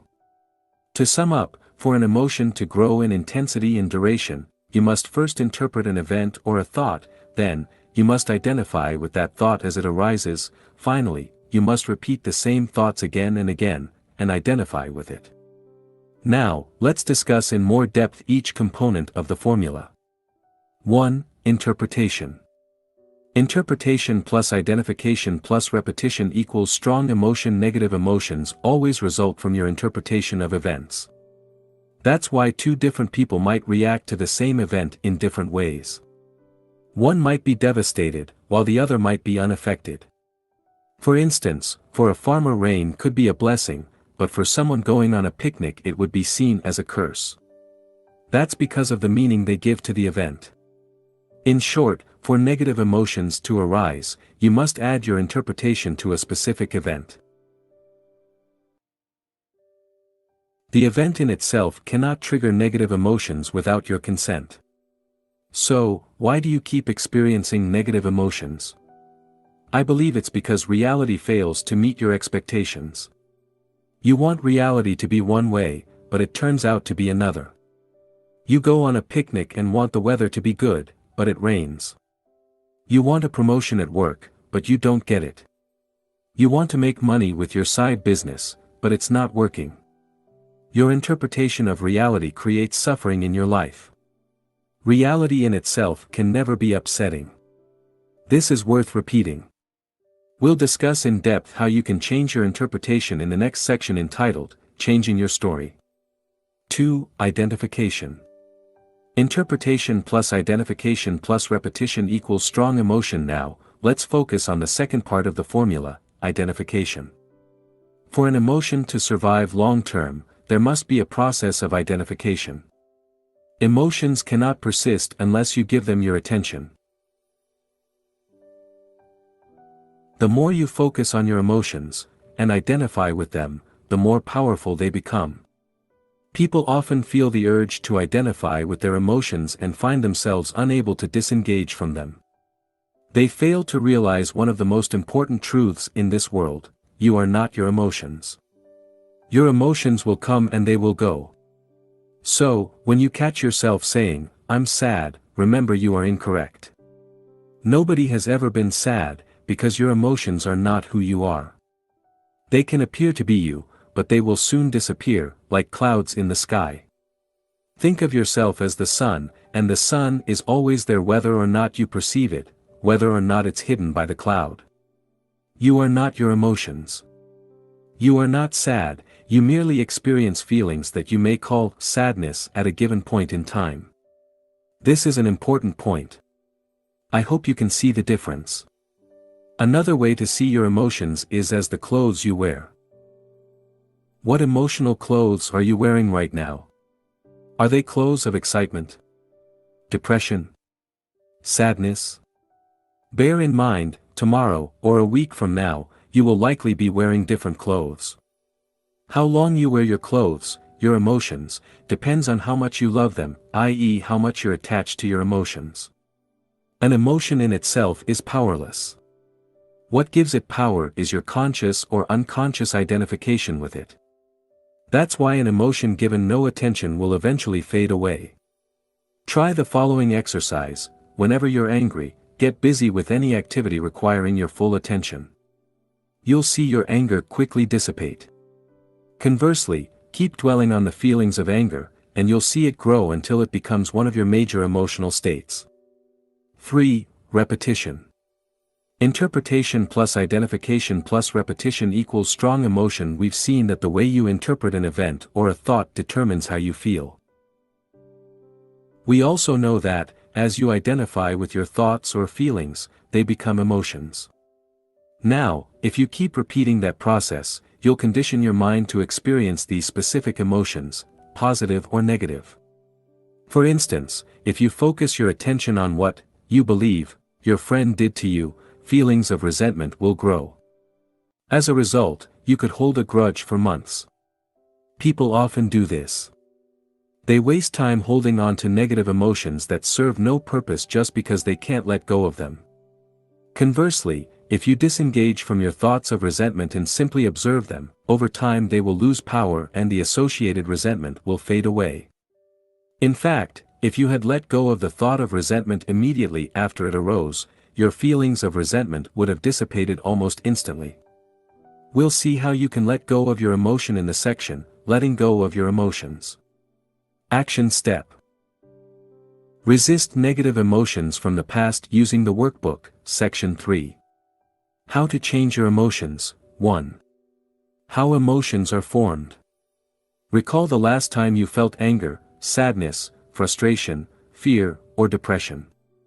Now, write down what happens for each of the following: interpretation, what events happened and what thoughts arose. Identification, how did you respond to these thoughts? Repetition, did you identify with these thoughts repeatedly? 12. Changing your interpretation. The sight of a slaughterhouse may trigger a negative emotion in you, whereas it may be positive for the business owner and natural for the machine operator. It all depends on how you are conditioned. Om Swami, a million thoughts. In itself, an event or a thought has no power to alter your emotional state. What generates emotions is the way you choose to interpret the event or thought. This is why two people can react differently to the same situation. One will see a problem and blame external circumstances, while the other will see an opportunity to be embraced. One will get stuck, the other will grow. The way you interpret events is closely linked to general assumptions you hold about life. As such, it is essential we first delve into the underlying assumptions that lead to these interpretations. Exploring your assumptions. To enter a given emotional state, you made certain assumptions regarding how things should be. These assumptions constitute your subjective reality. Because you're convinced they are true, you don't question them. Below are some examples of assumptions you may have. Problems should be avoided. This is a problem. I should be healthy. I'll live at least until I'm 70. I must get married. Complaining is normal. There is nothing wrong with dwelling on the past. I need to worry about the future, and/or. Now, let's look at each one of these assumptions. Problems should be avoided. Many people want to get rid of their problems. But what if you can't, and what if you don't need to? For sure, Some people have better problems than others, but everybody has problems. What if the assumption that you shouldn't have any problems is wrong? What if you need to learn how to dance in the rain and make the most of your problems? What if problems are just challenges to be overcome, and part of life? This is a problem. What if this thing you label as a problem is actually not a problem? What if it doesn't matter as much as you think? What if it's an opportunity in disguise? And how could you make it so? I should be healthy. We tend to take our health for granted, but we cannot guarantee we won't get sick tomorrow. What if your health is a blessing and not necessarily the default position? Wouldn't that make you think of your health in a different way? I'll live at least until I'm 70, you probably assume you'll live a long life, but what if that's not the case? Isn't living a long life a blessing rather than something you should take for granted? Unfortunately, some people die young, but that's the nature of reality. People say, he died too young, but is that correct? Isn't it more accurate to say that he just died? Neither too young nor too old. I must get married. Maybe, maybe not. That's just your interpretation. Shoulds are generally things society or your parents expect you to do, but it doesn't mean it has to be that way. These are often cultural norms or conditioned behaviors. Complaining is normal. Most complaining is a play of the ego and is not constructive. It doesn't help you and doesn't change anything. The only thing it does is strengthen your ego and offend people. Try to spend an entire week without complaining and see what happens. There is nothing wrong with dwelling on the past. You probably spend too much time dwelling on the past. Everybody does. But do you realize the past exists only in your mind? And do you realize you can't change it no matter what you do? Learning from your past is useful, dwelling on it isn't. I need to worry about the future. Worrying about the future is unavoidable to a certain extent, but it doesn't help. Instead, you should do the best you can in the present to avoid future problems. You don't need to have the perfect life to be happy. Happiness is a choice you need to make every day. You must practice it since, as we've seen before, external factors won't significantly affect your happiness. These are just some examples of assumptions you may hold. My intention here is to show you that your interpretations, and the emotions generated from them, are largely the result of the assumptions you hold about the world. Thus, to experience more positive emotions, it is important you spend time revising your assumptions. Analyzing your interpretations. As we've already seen, you interpret events based on your assumptions. Now, below are some questions to help you understand what I mean by interpretations. Do you think everything happens for a reason and embrace it, or do you play the victim? Do you believe temporary setbacks are just milestones that will lead you to succeed, or do you give up when you encounter your first major setback? Do you try to change things that cannot be changed, or do you accept them? Do you believe you're here for a reason, or do you wander through life without any clear purpose? Do you believe problems are bad and should be avoided, or do you believe they are a necessary part of life? Remember, what differentiates people who live a happy life from people who are miserable is often how they choose to interpret their lives. Action step. Write down interpretations of your emotions using the workbook, Section 3. How to change your emotions, 2. Changing your story. Write down 1 or 2 emotional issues you currently have. Ask yourself, if I could get rid of some emotions, losing which ones would have the most positive impact on my life? Your interpretation of these issues. Ask yourself, what would I need to believe for my story to be true?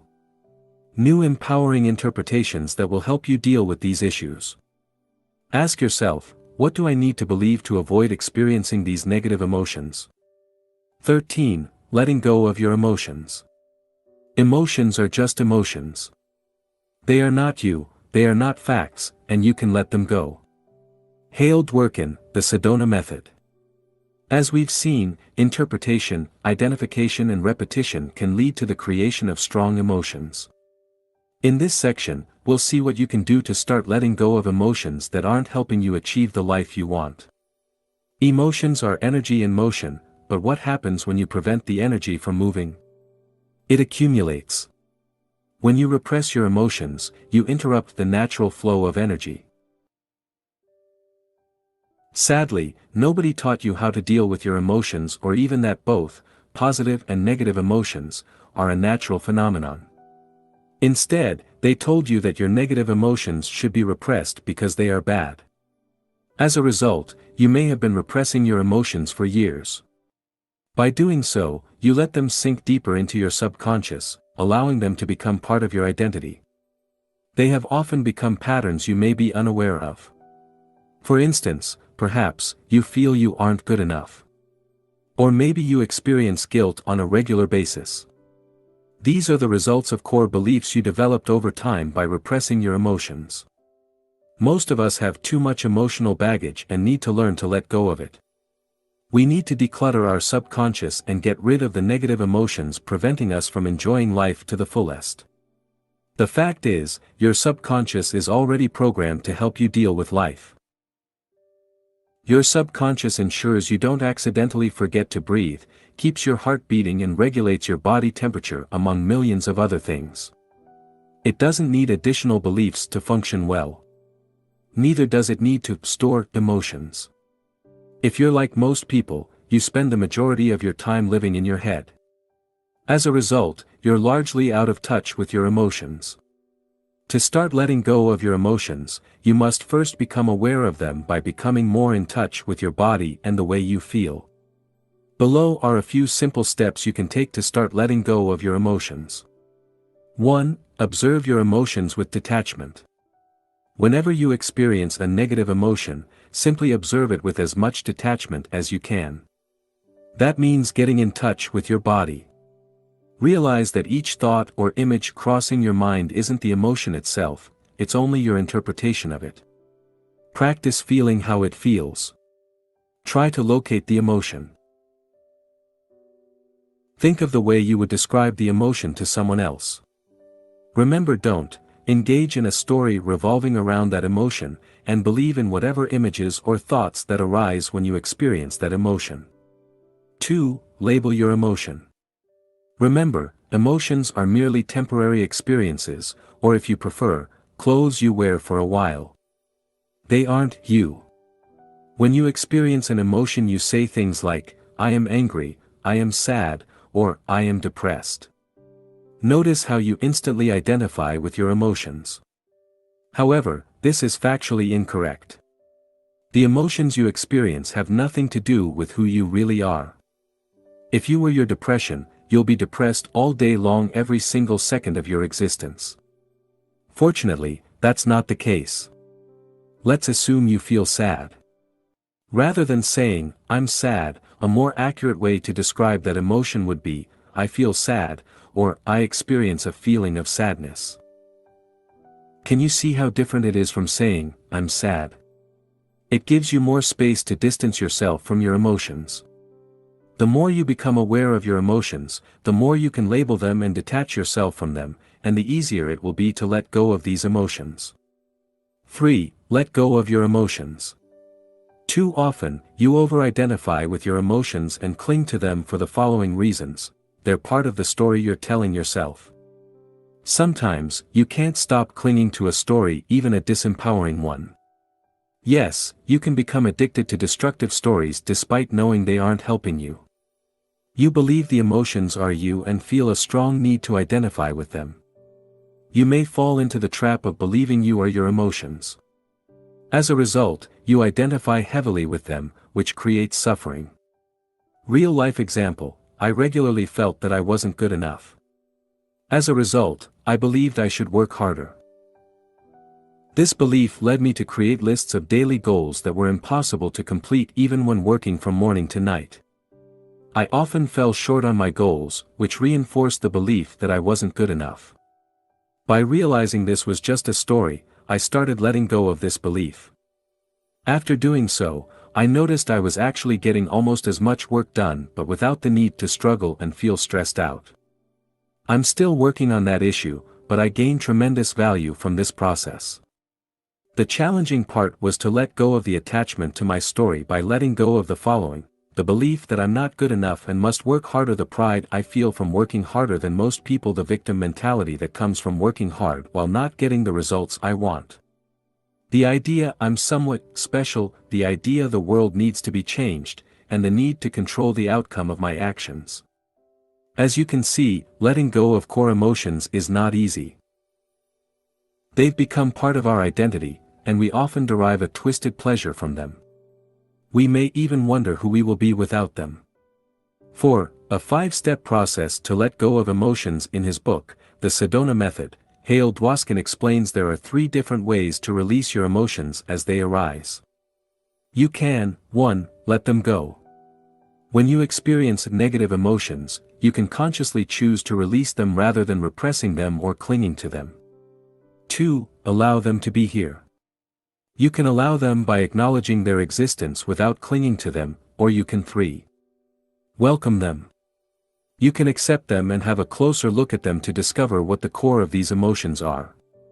According to Hale Dwoskin, the first step in each case is to become aware of your emotions as they arise. He then introduces a 5-step process to let go of your emotions. Step 1. Focus on a certain emotion you would like to work on so you can feel better. This doesn't need to be a big emotion. It could be something as simple as not feeling like working on a specific task, or being mildly annoyed about something. Step 2. Ask yourself one of the following questions. 1. Could I let this feeling go?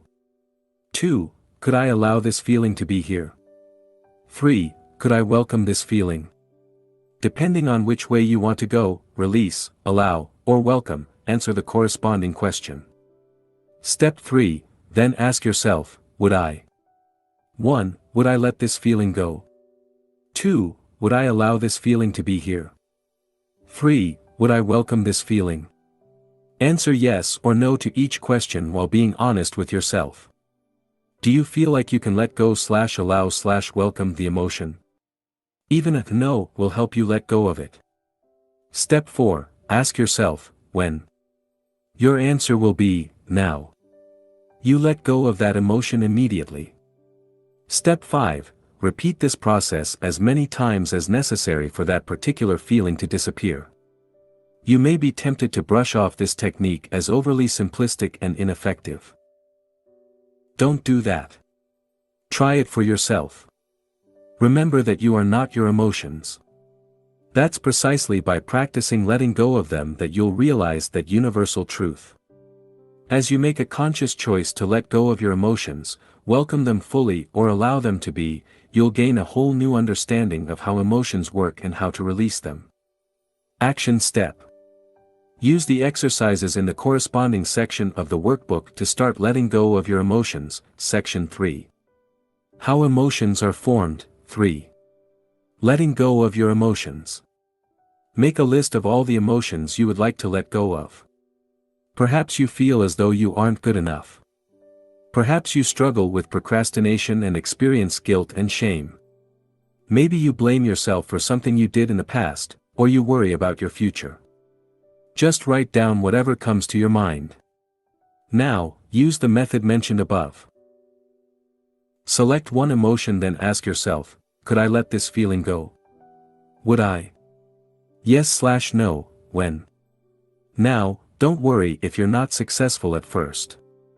You'll have plenty of opportunities to practice in the future. 14. Conditioning your mind to experience more positive emotions. Try to see that a thought about a person or event is merely a thought about that person or event. It is the thought about them that makes you feel the way you do. To change the way you feel, change the way you think. Vernon Howard, The Power of Your Supermind. We've discussed how emotions are formed, and we've introduced a process you can use to release your negative emotions. Now, let's see how you can condition your mind to start experiencing and intensifying positive emotions in your life. You are what you think about most of the time. For thousands of years, mystics have told us we are the results of our thoughts. Buddha allegedly said, "What you think, you become." The essayist and poet, Ralph Waldo Emerson, said, "We become what we think about all day long," while Mahatma Gandhi said, "A man is but the product of his thoughts." In his classic book, as a man thinketh, James Allen wrote, let a man radically alter his thoughts, and he will be astonished at the rapid transformation it will effect in the material conditions of his life. Men imagine that thought can be kept secret, but it cannot. It rapidly crystallizes into habit, and habit solidifies into circumstance. James Allen. To take control of your emotions, it is essential you understand the role your thoughts play in generating emotions in general. Your thoughts activate certain emotions, and these emotions, in turn, generate more thoughts. Thoughts and emotions then feed each other. For instance, if believed, the thought, I'm not good enough, will generate negative emotions such as shame or guilt. Conversely, when you feel ashamed for not being good enough, you'll attract more thoughts in line with that belief.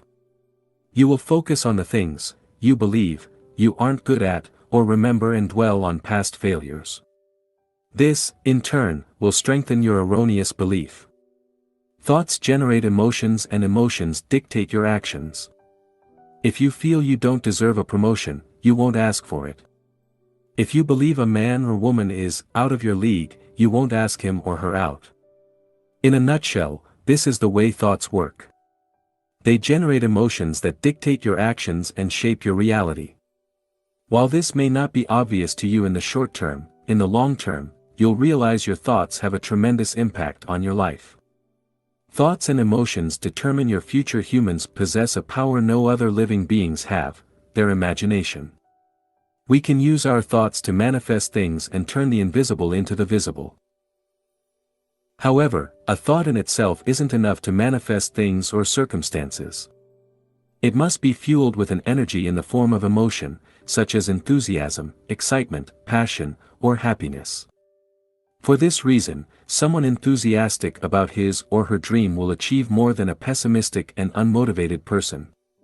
Successful people constantly focus on what they want with positive expectation, while unsuccessful people focus on what they don't want or what they lack.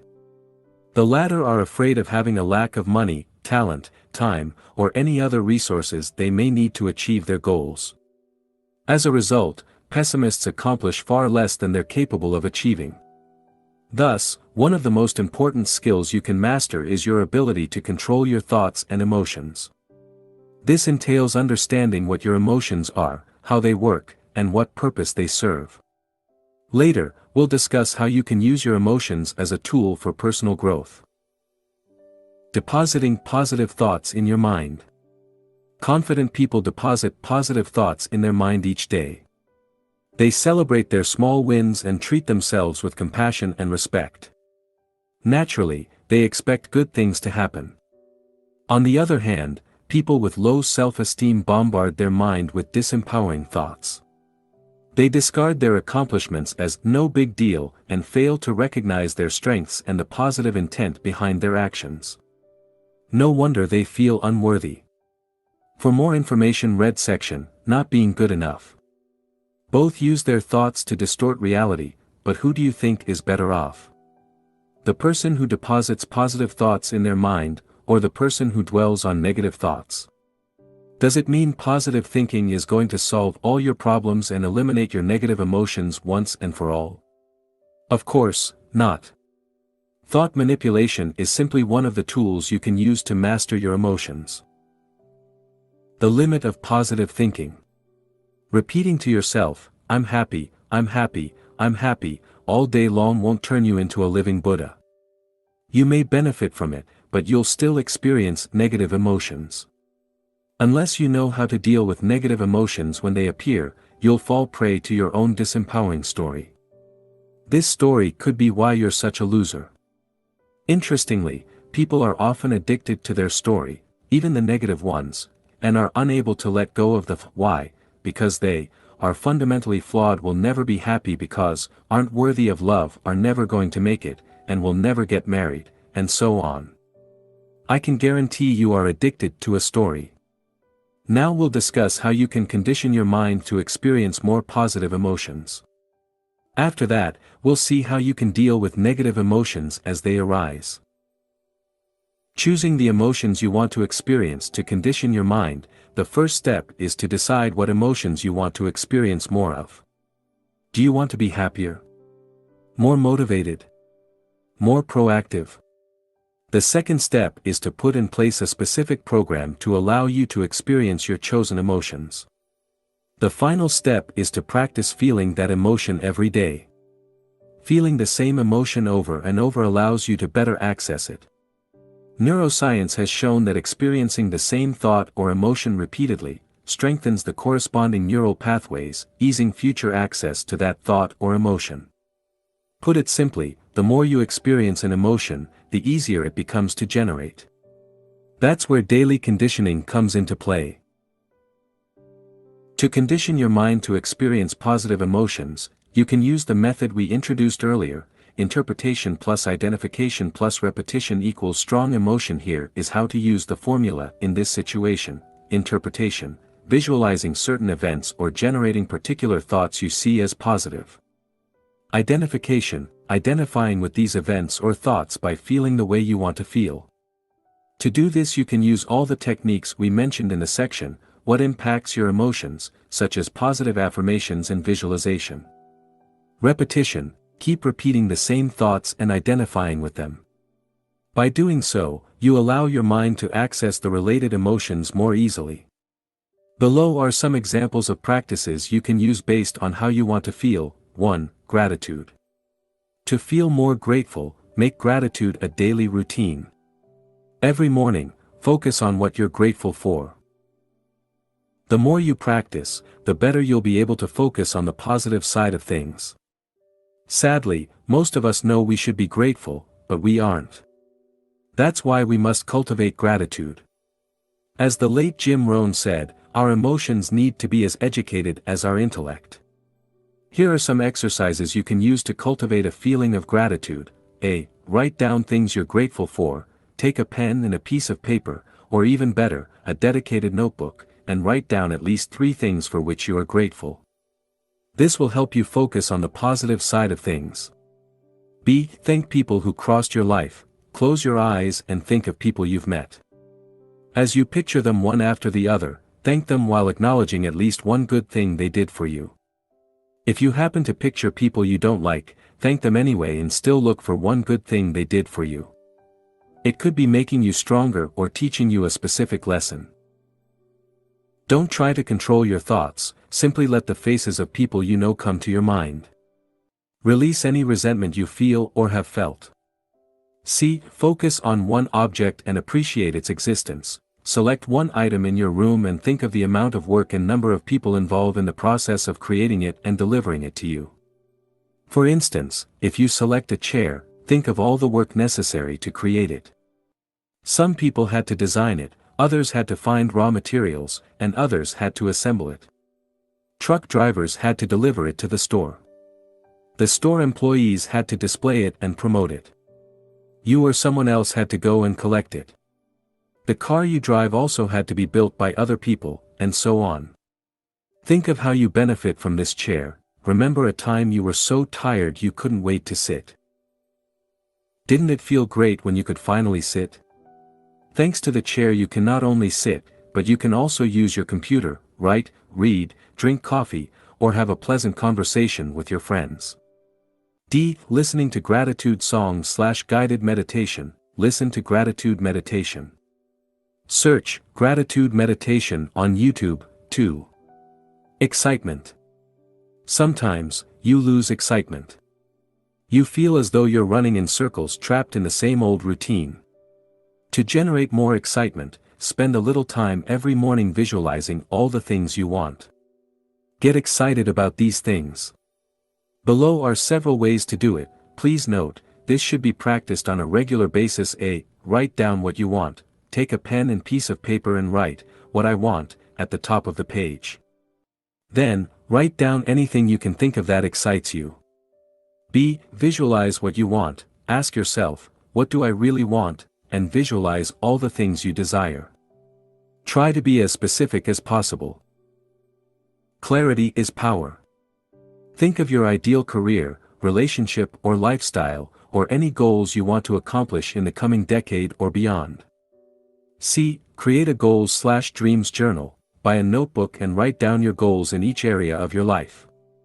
Review them each morning and keep adding pictures, drawings or anything else to foster your enthusiasm. D. Vividly envision your ideal day. What would you eat for breakfast? How would you spend your day? With whom would you spend your day? What would you do in the evening? Where would you live? How would you feel? You can have several versions of your ideal day. Just make sure each version excites you. 3. Confidence/certainty. If you want to have more confidence in your ability to achieve your goals, visualize yourself as having already accomplished them, and feel good about it. Practice developing a sense of certainty. Commit to your vision in your mind. Each time you visualize your goal, give the energy of commitment to it. Know it's going to happen. 4. Self-esteem. To boost your self-esteem, keep track of your daily accomplishments. You do many things right, but you tend only to remember things you do wrong. No wonder your self-esteem suffers. Buy a notebook and dedicate it to this purpose. Record your accomplishments every day. Some examples of accomplishments would be: I woke on time. I ate some fruit. I cleaned my desk. I completed project A. I exercised. I completed my morning ritual, and/or I read. As you can see, you don't have to write down anything big. In fact, by writing down small accomplishments, you condition your mind to look for more wins, which, over time, enhances your self-esteem. For more exercises related to self-esteem, refer to the section, Not Feeling Good Enough. 5. Decisiveness. As you practice being more decisive, you'll boost your productivity, which will affect your well-being. As we'll see in the section, Procrastination, stalling can create a lot of emotional suffering. To become more decisive, you can use the 5-second rule, introduced by Mel Robbins in her book of the same name. In it, Mel Robbins argues there is only one rule when it comes to productivity, success, or getting everything you ever wanted: you have to do something whether you feel like it or not. If you can do the things you don't feel like doing, you'll get everything you've ever wanted. Her 5-second rule states you have 5 seconds from the moment you have an idea to the moment you take action. If you fail to act within these 5 seconds, your mind will talk you out of it. The nature of the mind is to prevent us from doing anything scary or tiring. For instance, you have 5 seconds to introduce yourself to someone you want to talk to at an event, send that important email, or ask a question during a meeting. Exercise. Strengthen your decisiveness. To practice the 5-second rule, you can start with small things. Make a list of things you procrastinate over. Perhaps you put off washing the dishes, or cleaning your home. Maybe, you delay calling someone or sending some emails. Write it down. Now, select a couple of things on which you'll use the 5-second rule. Commit to using the rule for at least a week. When you think of washing the dishes, calling someone, or anything, count down from 5 to 0, and take action before you reach 0. Common mistakes to avoid when conditioning your mind. As you condition your mind to experience more positive emotions, avoid making the following mistakes: trying to implement too many changes at once. Stick to 1 or 2 exercises for a month or so before trying any other exercises. Starting too big, keep it small and make sure the exercises aren't too challenging. Remember, taking control of your emotions is a long-term game. It's a marathon, not a sprint. To learn more about how to create an exciting morning ritual, please consult my book, Wake Up Call: How to Take Control of Your Morning and Transform Your Life. Action Step. Refer to the corresponding section in the workbook and choose the emotions you want to experience more of. Section 3. How to change your emotions. 4. Conditioning your mind. 15. Changing your emotions by changing your behavior. Action seems to follow feeling, but really action and feeling go together, and by regulating the action, which is under the more direct control of the will, we can indirectly regulate the feeling, which is not. William James, philosopher and psychologist. We've seen you can influence your emotions by using your body, mind, or words. We've also discussed how you can change your interpretations of thoughts or events to change your emotional state. Unfortunately, when negative emotions suddenly arise or are too strong, changing your body posture or using positive affirmation might not be enough. In fact, trying to replace a negative emotion by a more positive one often fails. You cannot always overcome depression by cheering up or counteract grief by deciding to just feel good. Neither can you expect profound sadness to disappear by repeating the phrase/mantra, "I'm happy, I'm happy, I'm happy." However, you can influence the way you feel by changing your behavior. As you alter your behavior, your feelings will change accordingly. It may happen almost immediately, as when you distract yourself from mild anger by performing a task. Or it may take weeks or even months while you deal with profound emotions such as intense grief or depression.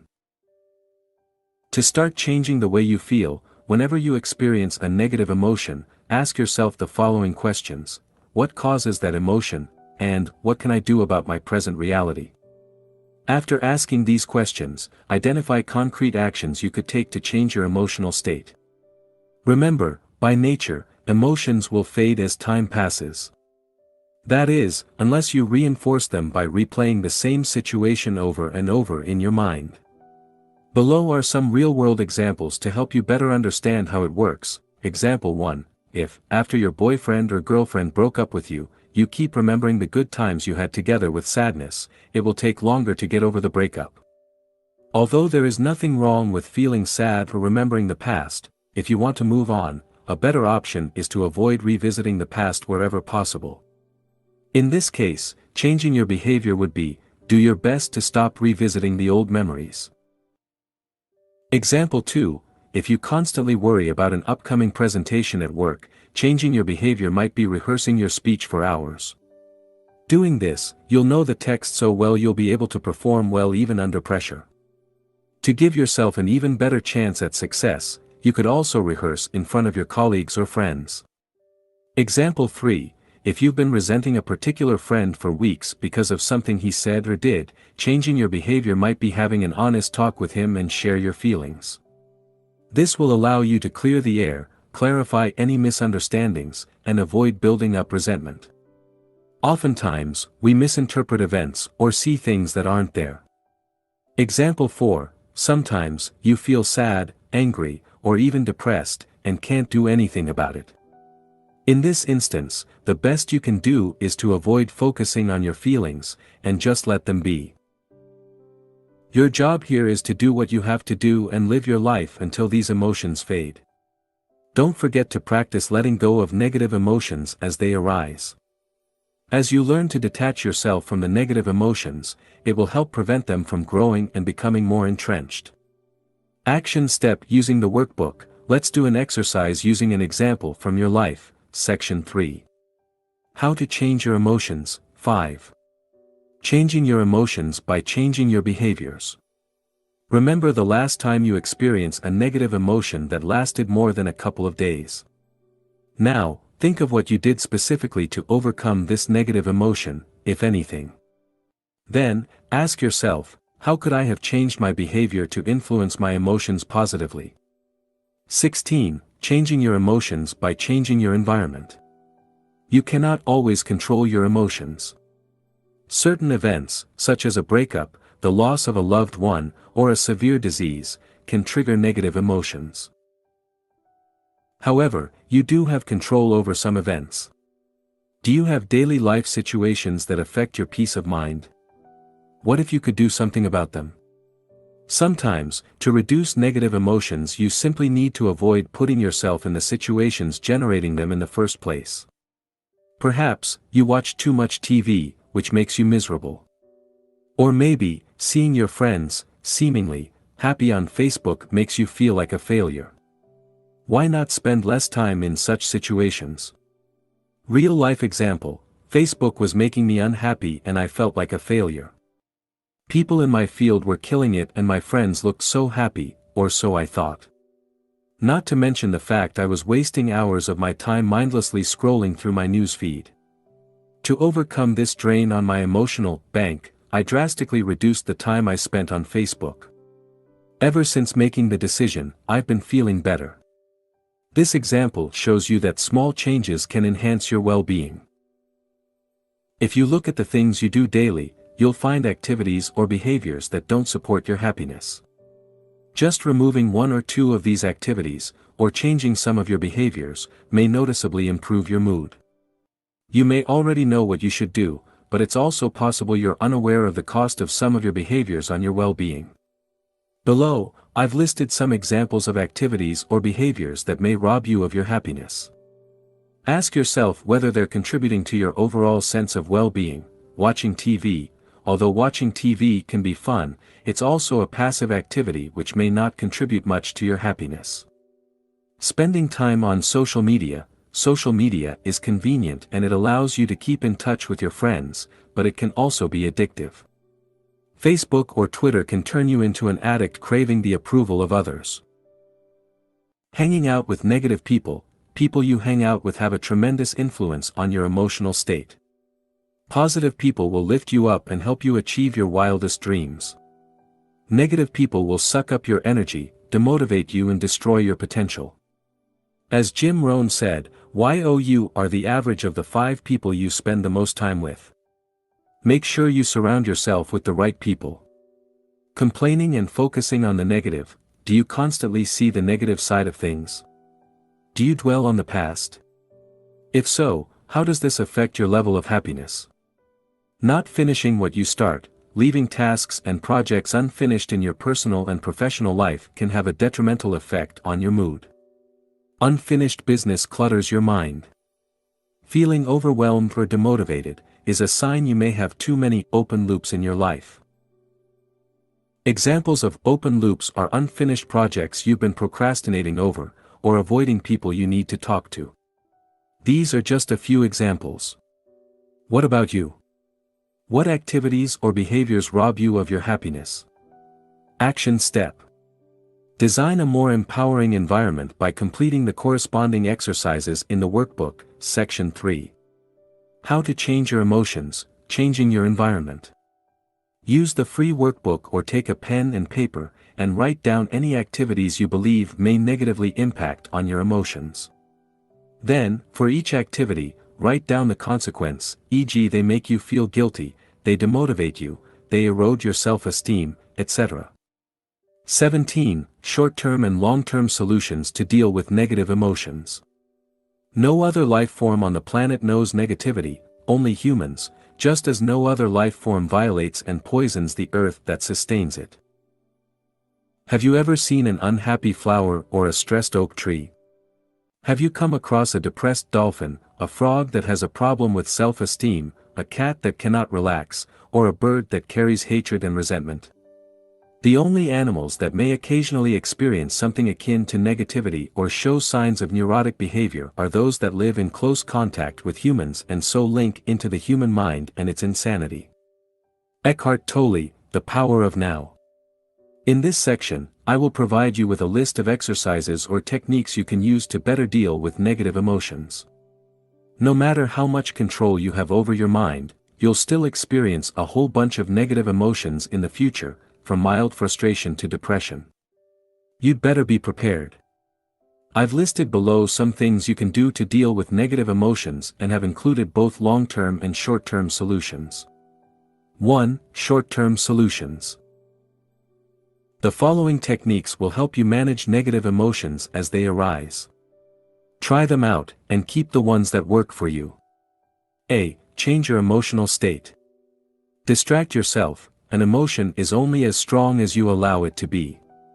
Whenever you experience a negative feeling, instead of focusing on it, get busy right away.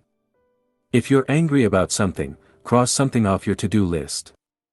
If possible, do something that requires your full attention. Interrupt, do something silly or unusual to break the pattern. Shout, do a silly dance or speak with a strange voice.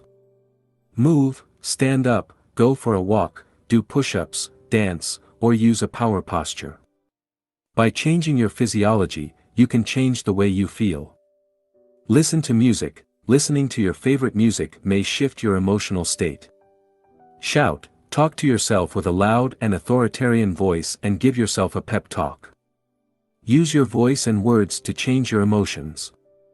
B. Take action. Do it anyway. leave your feeling alone and do what you have to do. Mature adults do what they have to do whether they feel like it or not. Do something about it, your behavior indirectly changes your feelings. Ask yourself, what action can I take in today to change the way I feel? Then, go do it. C. Become aware of your emotions. Write it down, take a pen and paper and write down what you worry about, why, and what you can do about it. Be as specific as possible. Write down what happened, take a piece of paper and write down what exactly happened to generate the negative emotion. Don't write down your interpretation of it or the drama you created around it. Write down the raw facts. Now ask yourself, in the grand scheme of your life, is it really that big a deal? Talk, have a discussion with a friend. You may be overreacting, making things worse than they are. Sometimes, all you need is a different perspective. Remember a time when you felt good about yourself. This can help you get back in that state and gain a new perspective. Ask yourself the following questions: how did it feel? What was I thinking at the time? What was my outlook on life at the time? Let your emotion go. Ask yourself, can I let that emotion go? Then, allow yourself to release it. Allow your emotions to be. Stop trying to resist your emotions or to change them. Allow them to be what they are. Embrace your emotion, stay with your emotions. Look at them as closely as possible while doing your best to remain detached. Become curious about them. What are they exactly at their core? D. Just relax. Rest, take a nap or a break. When you're tired, you're more likely to experience negative emotions than when you are properly rested. Breathe slowly to relax. The way you breathe affects your emotional state. Use breathing techniques to calm you down, or to give you more energy. Relax, take a few minutes to relax your muscles. Start by relaxing your jaw, the tension around your eyes and the muscles on your face. Your body affects your emotions. As you relax your body, your mind also relaxes. Bless your problems, thank your problems.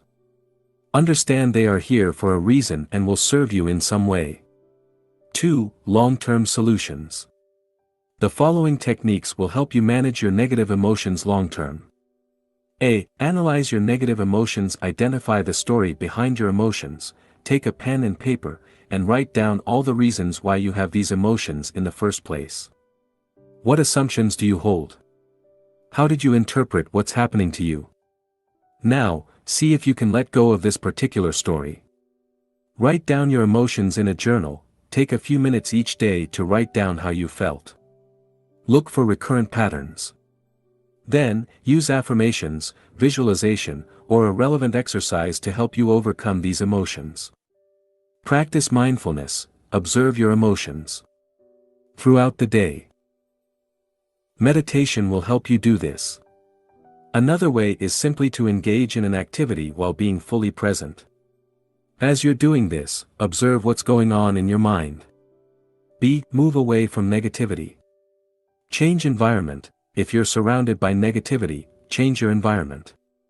Move to a different place, or reduce the time you spend with negative friends. Remove counterproductive activities. Remove or reduce the time you spend on any activity not having a positive impact on your life. This could be reducing the time you spend watching TV or surfing the internet. C. Condition your mind. Create daily rituals. This will help you to experience more positive emotions. Meditate, exercise, repeat affirmations, create a gratitude journal, and so on. The best time to deposit positive thoughts in your mind is right before going to sleep and first thing in the morning. Exercise regularly.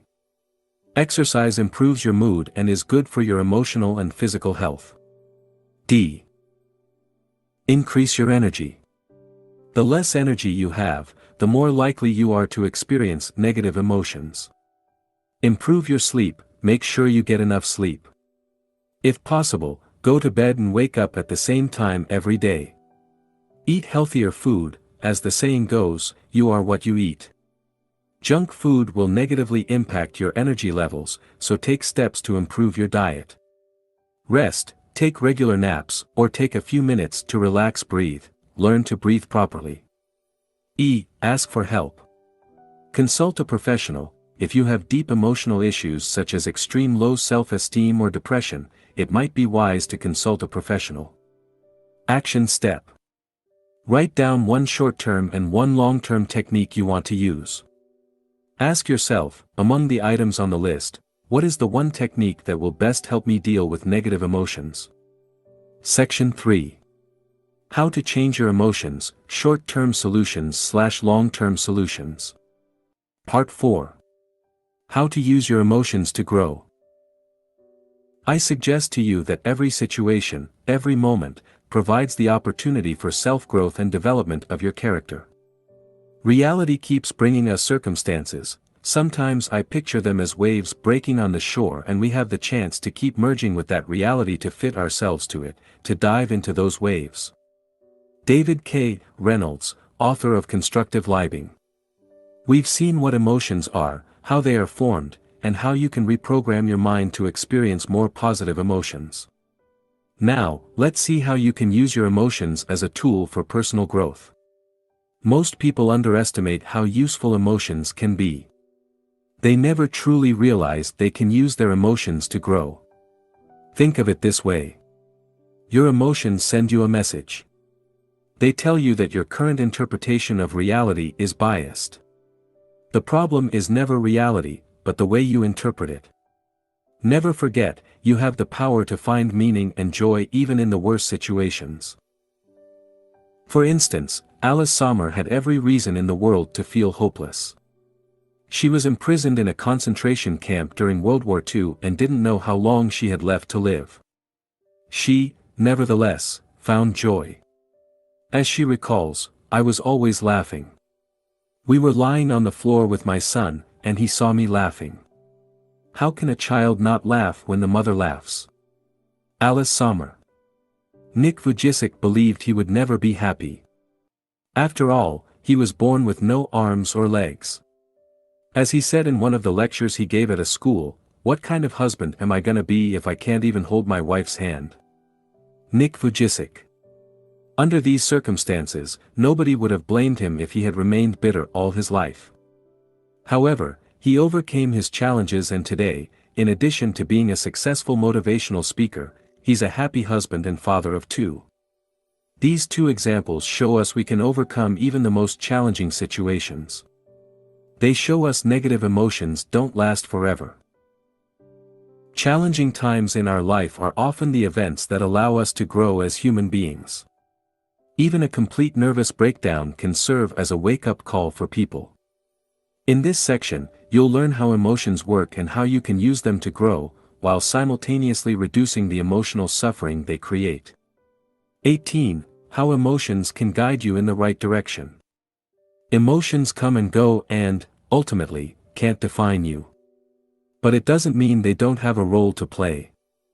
They can foster your personal growth by reminding you of what you already know: you need to make changes in your life. The more you ignore your emotions, the louder they will become. It starts with a small voice, a gut feeling, or an intuitive knowledge. As you dismiss this sign, it gets louder. Keep ignoring your emotions, and your body will begin to talk in the same way as you experience physical pain. For instance, let's say you feel an emotion you identify as stress. This tells you to make changes in your life. It could involve moving away from a stressful situation, improving the situation, or changing how you interpret it. One thing is sure, you need to do something about it. If you keep ignoring stress or the stressor, it may result in severe health issues. The bottom line is, your emotions send you a message. In the same way that physical pain tells you something is wrong with your body, emotional suffering tells you something is wrong with your mind. The power of self-awareness. Self-awareness is one of the most important components of your personal growth. Without it, you can't do much to change your life, since you can't change a problem unless you realize it exists. So, what is self-awareness?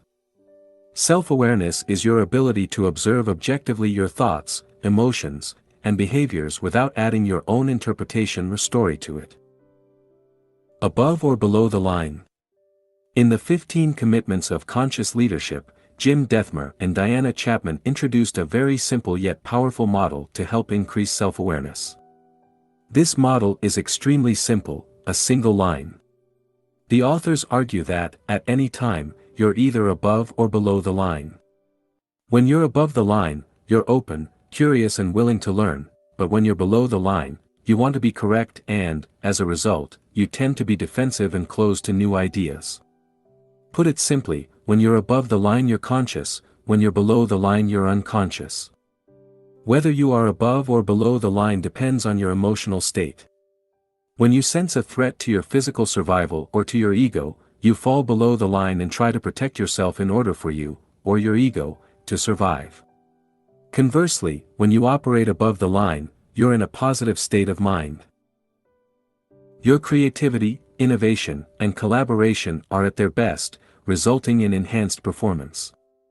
Your ability to recognize when you fall below the line largely determines how well you can control your emotional state.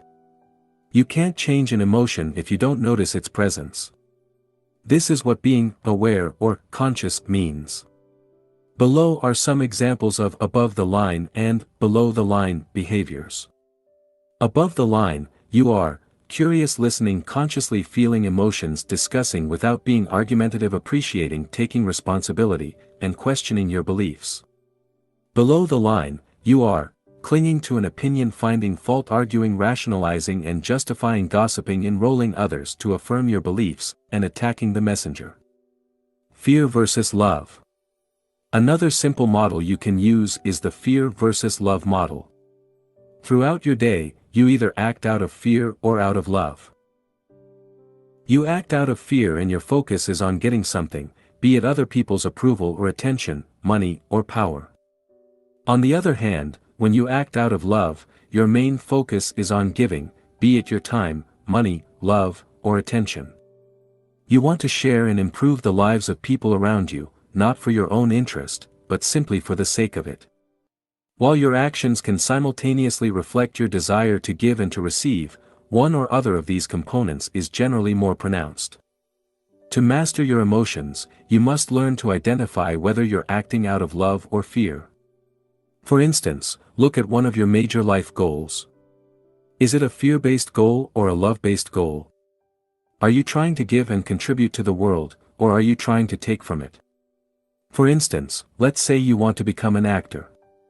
Some of the reasons for that could be the following: 1. Making money. 2. Being famous. 3. Proving to your parents and friends you're good enough. 4. Entertaining people. 5.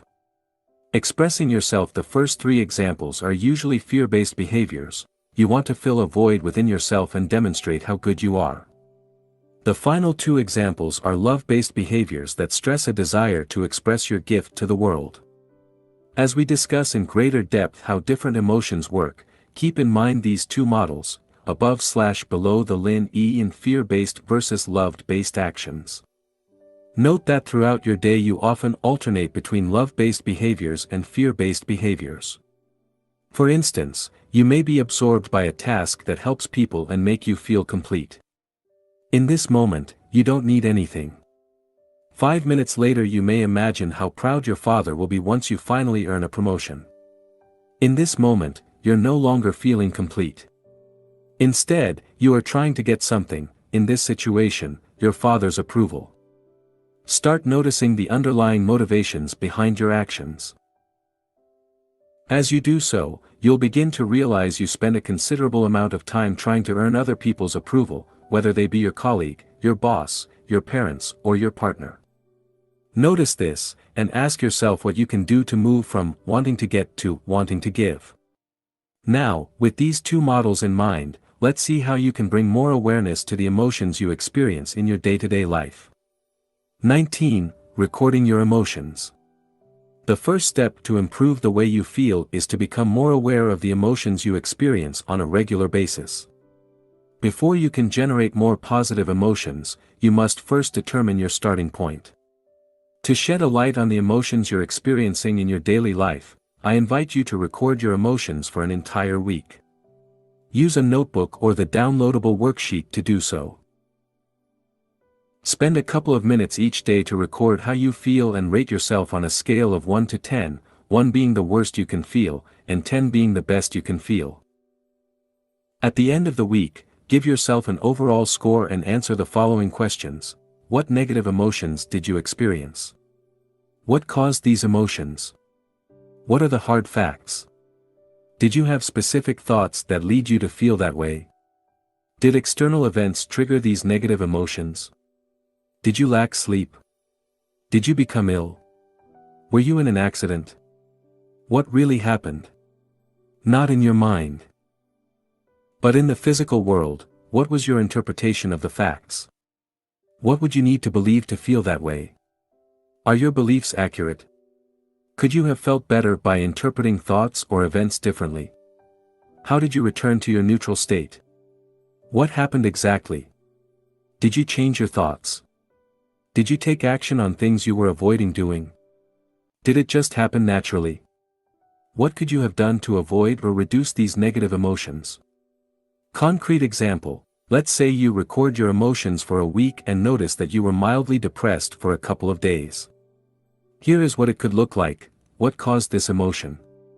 I was asked to do a task at work and felt unable or incompetent to complete it. What really happened? I was asked to complete a task and I did it. What was your interpretation of the facts?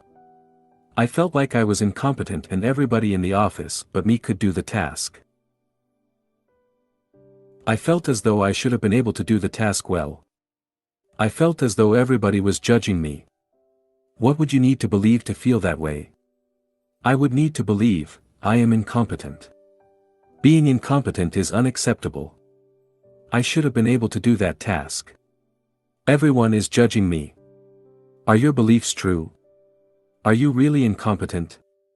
Maybe I'm biased and I judged myself too harshly. Is being incompetent unacceptable? No. The fact is, I cannot always be competent at everything. Should you be able to do that task? I haven't much experience performing similar tasks and there was no way I could do it without asking for help. Is it true that everyone judging you? Some people may judge me, but that's probably not true of everyone. It's also possible nobody really cares. After all, they have their own issues to deal with. And what if nobody noticed? Or perhaps, I did okay and the negativity is all in my mind. How did you return to your neutral state? I realized it was actually no big deal. I asked a colleague whether I did the task correctly. He helped me and gave me some advice. He also recommended some good books to help improve my skills. What could you have done differently to avoid or reduce this negative emotion? I could have asked someone to help me instead of trying to do everything on my own. As you go through this process, you'll notice what causes you to experience negative emotions. You'll be able to identify self-defeating behaviors and overcome them using daily conditioning and affirmation. Additional tip, remember to write down how you feel each day using a dedicated journal.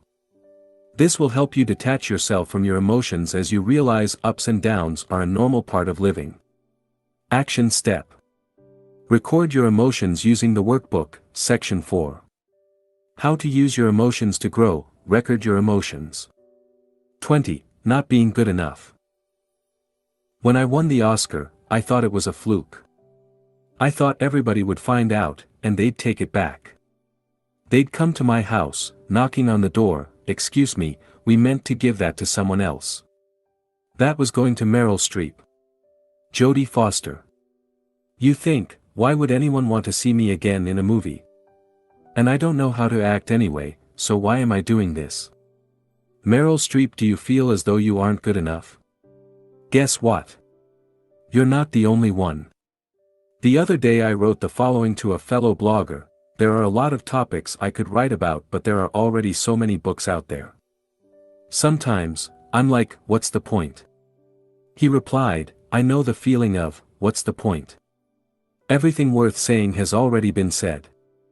And who am I to write about it anyway? What have I achieved so far? Ah, well. I guess it's natural. Good to know that we're not the only ones struggling. Whether or not you're aware of it, millions of people feel the same way. The feeling of not being good enough alone must have killed more dreams than anything else. And who has never felt that way? Here is a non-exhaustive list of how I felt in my life. I'm not a good enough writer.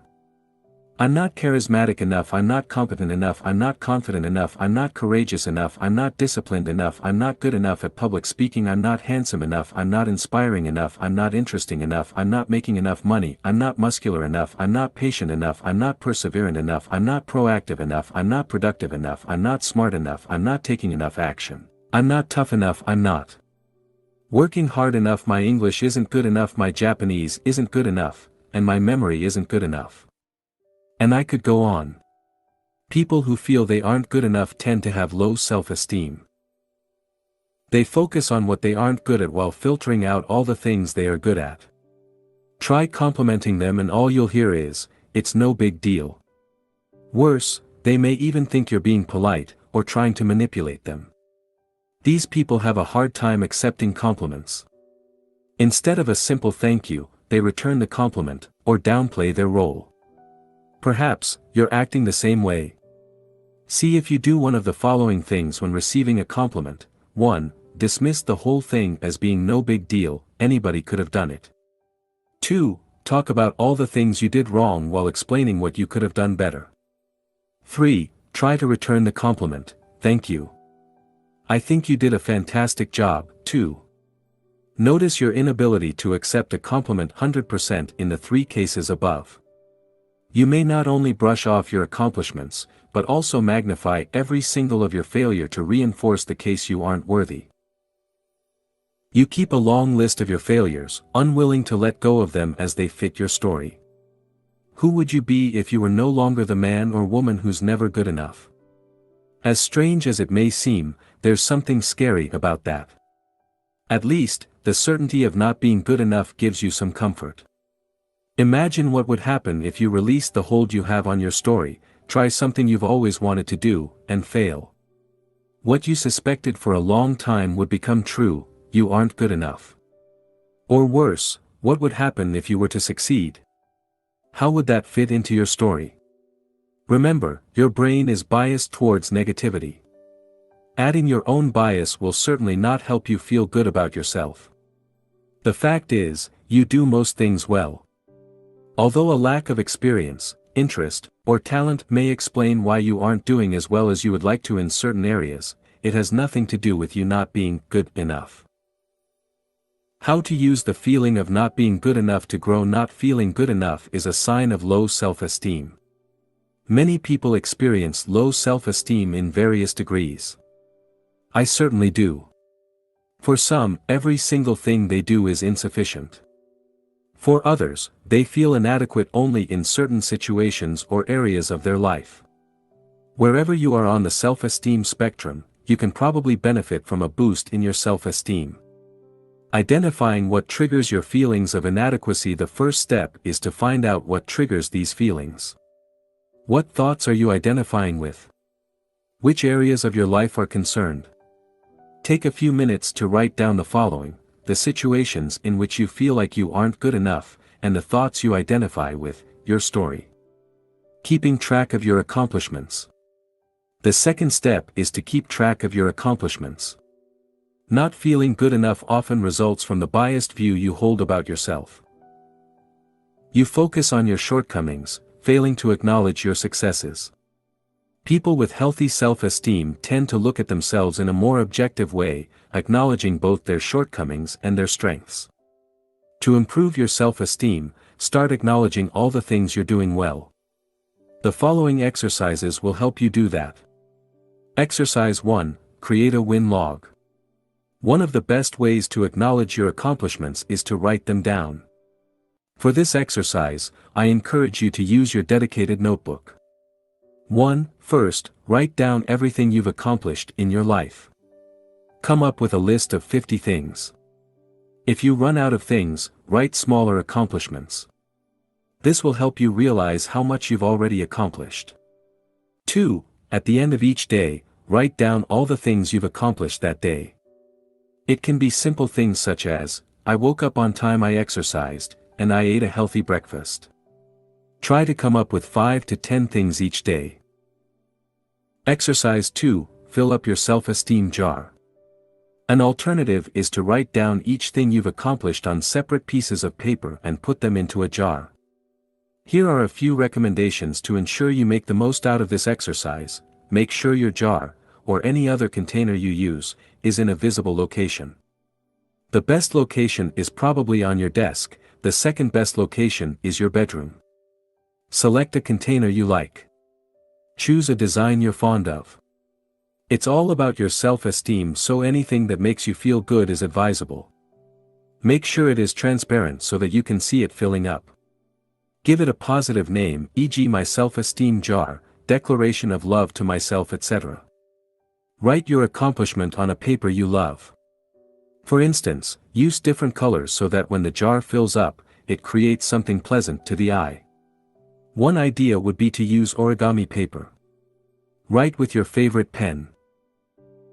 The idea is to show more respect towards yourself by acknowledging your multiple accomplishments. Exercise 3. Create a positive journal. You can also create a journal to write down every compliment you received that day. Your colleague told you your shoes look nice, write it down. Your friend complimented your hair, write it down. Your boss told you how well you did at a task, write it down as well.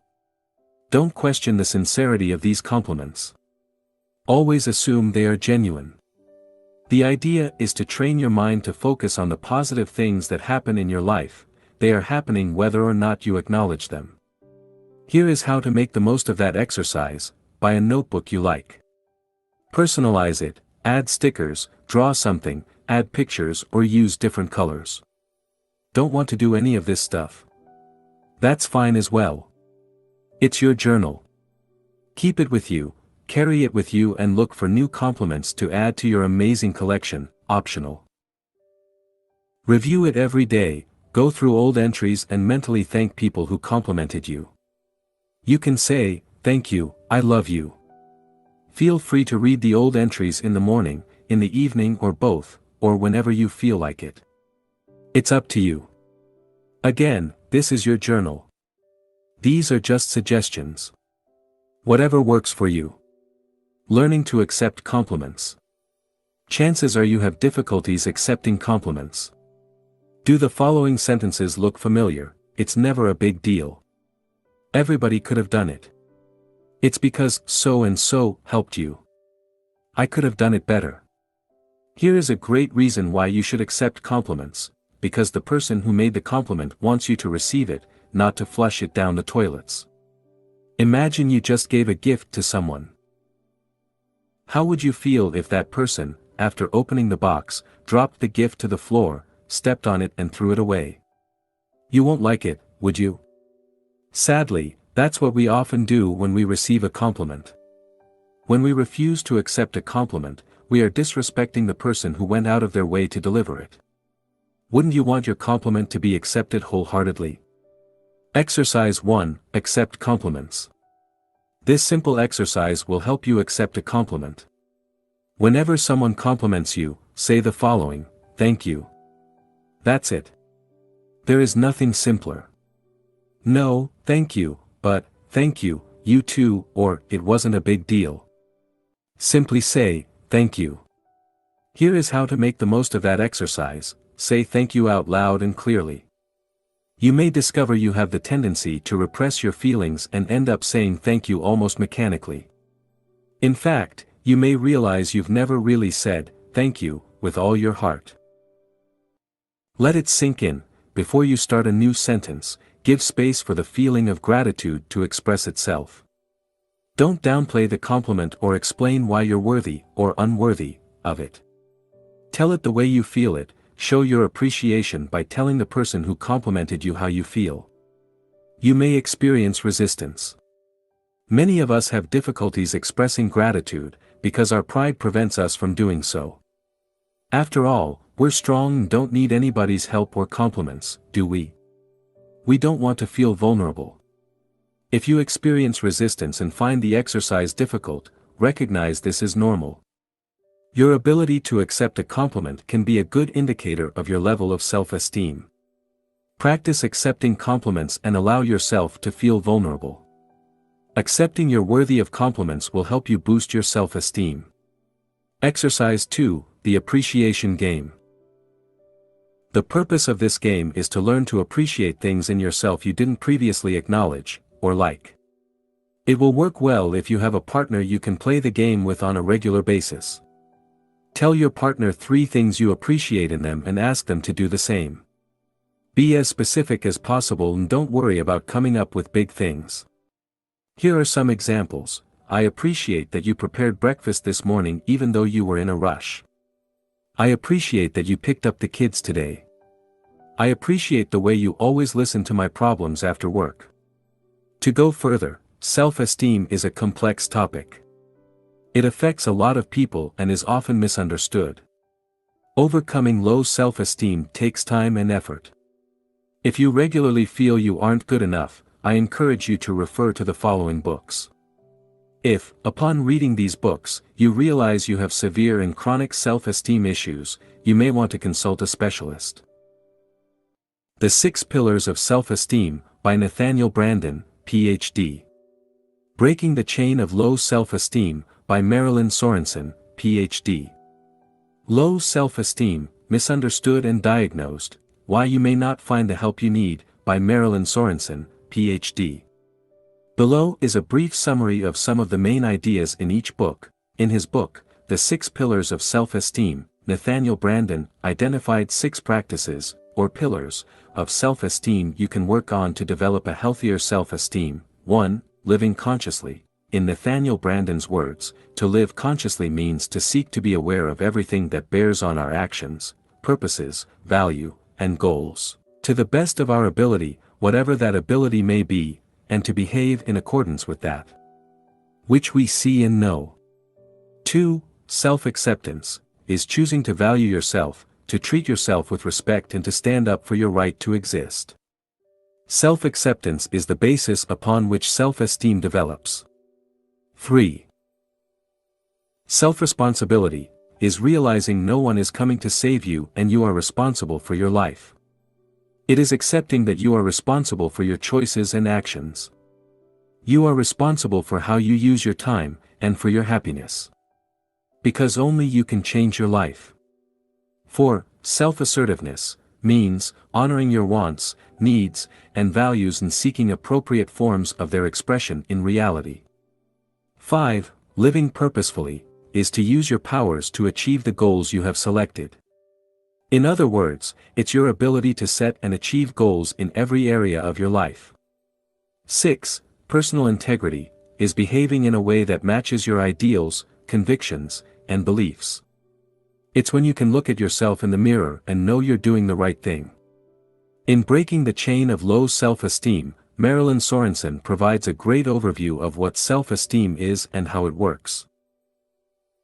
The author explains that low self-esteem stems from the negative perception you hold of yourself, a perception that is largely, if not entirely, based on your negative interpretations of past experiences. This distorted perception of reality leads you to experience fear and anxiety. Your family environment may have played a big part. Perhaps, your parents have repeatedly put you down, making you feel as though nothing you did was ever good enough. You may now firmly believe you are less worthy than others. As a result, you filter everything based on this negative image of yourself. It's as if you were looking at reality through tinted glasses, glasses that discard praise and compliments, remembering only criticisms. The examples in her books will help you understand how self-esteem issues manifest in real life. In addition, Ms. Sorensen provides dozens of practical exercises to help you become more aware of your self-esteem issues and provide you the tool to develop a healthier self-esteem. Action Step. Refer to the exercises in the corresponding section of the workbook, Section 4. How to use your emotions to grow, not being good enough. 21. Being defensive. Our love of being right is best understood as our fear of being wrong. Catherine Schultz, journalist and author. Do you constantly justify yourself? Are you offended whenever someone insults you or disrespects you? There are very specific reasons why you get defensive. By becoming conscious of these reasons, you'll learn a lot about yourself and be able to let go of that desire to defend yourself. First, let's see why you get defensive. Why you get defensive. The need to defend yourself stems from your desire to protect your story, or your ego. Every time your ego is threatened, you are triggered and feel the need to defend it. I believe there are three main reasons why you are triggered. 1. There is part of truth in what you were told. 2. You believe there is part of truth in what you were told. 3. A core belief you hold has been attacked. Note that because we all have different stories, what triggers you might not trigger someone else. 1. There is part of truth in what you were told. Someone mentioned something that is true about you and it hurts. For instance, he or she may accuse you of procrastinating on a certain project. Your inability to accept that truth is the reason you become defensive. When that topic is brought up, it triggers emotional reactions such as anger, denial, or self-criticism. 2. You believe there is part of truth in what you were told. You were told something you believe to be true and feel hurt. In this case, the criticisms you received may be unfounded. Yet, you still feel hurt. Why is that? It's because what you were told confirms the disempowering beliefs you hold about yourself. For instance, let's say you believe you aren't good enough. This belief pushes you to work harder than anybody else. Now, how would you feel if someone accused you of being lazy? You would feel offended, wouldn't you? However, that wouldn't be because you're actually lazy, but because of your belief that you should work harder. 3. One of your core beliefs has been attacked. Someone directly or indirectly attacks one of your core beliefs, and you feel the need to defend yourself. This could be a religious belief, a political belief, or a more general belief about the world or yourself. The more attached you are to this belief, the stronger your emotional reaction will be. Here is a great example: because they believed Donald Trump was evil, some liberals had strong emotional reactions after he was elected president. Some shouted and even became violent. On the other hand, many conservatives were delighted by Trump's victory. How come people can react so differently to the same event? This is because of their core beliefs. Both Democrats and Republicans strongly identify with their political beliefs. This led hardcore Democrats to burst into tears and hardcore Republicans to rejoice. Whenever a belief you're strongly attached to is attacked or challenged, you'll experience an emotional reaction. The deeper the belief is, the stronger the emotional reaction will be when it is attacked. An extreme example would be someone ready to kill anybody who dares to criticize his or her religion. How to use this emotion to grow. Look at the situations that triggers you.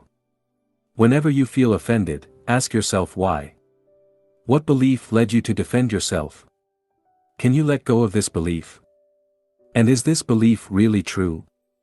By doing this, you'll learn a great deal about yourself. You'll be able to let go of beliefs that aren't serving you well, and you'll realize that, in most cases, you don't even need to defend yourself.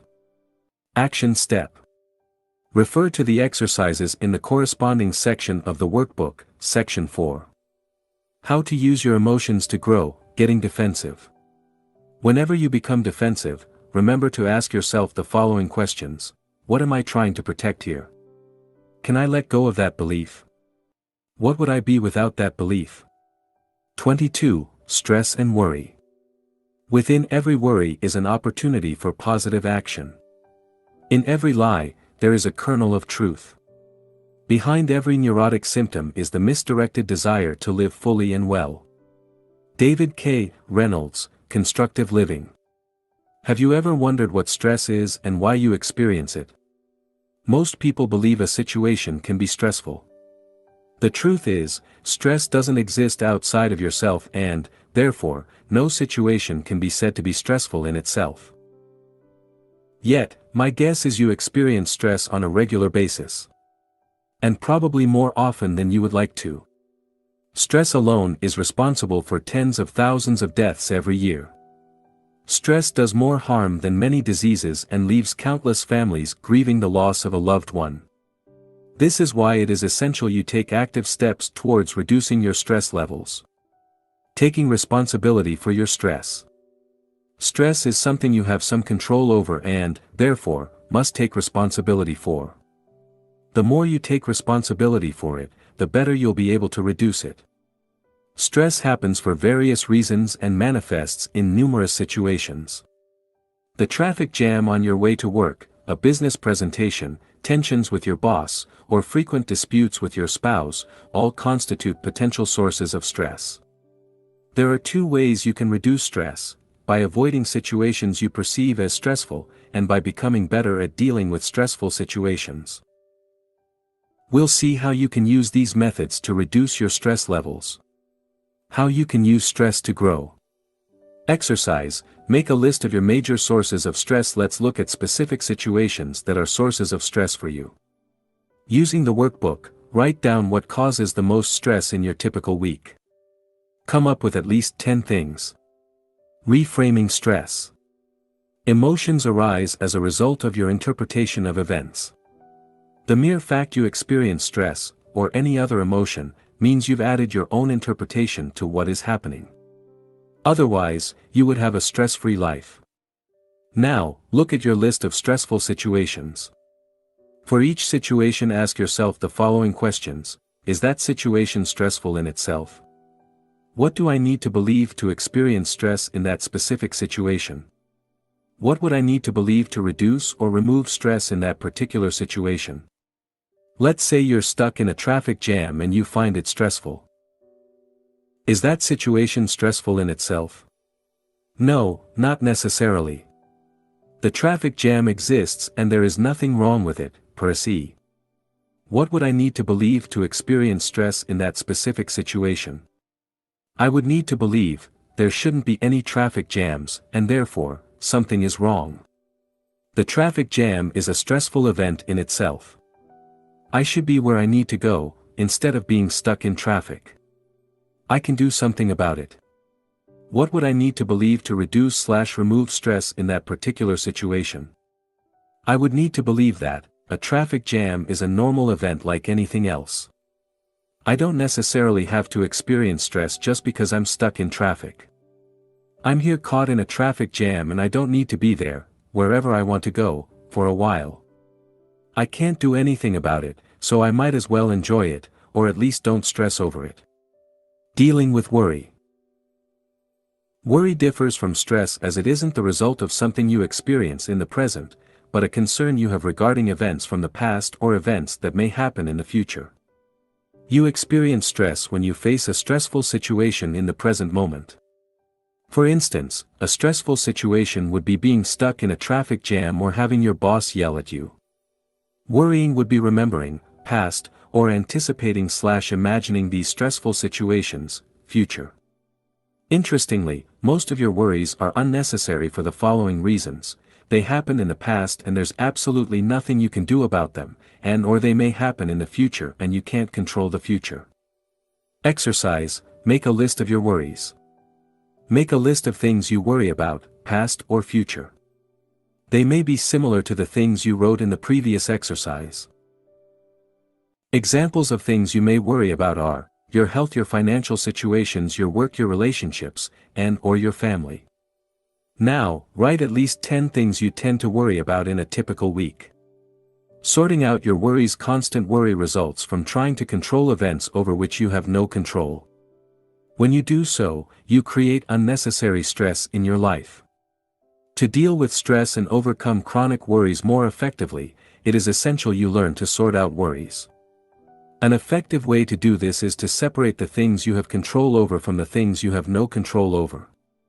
You can divide your worries into 3 separate categories: 1.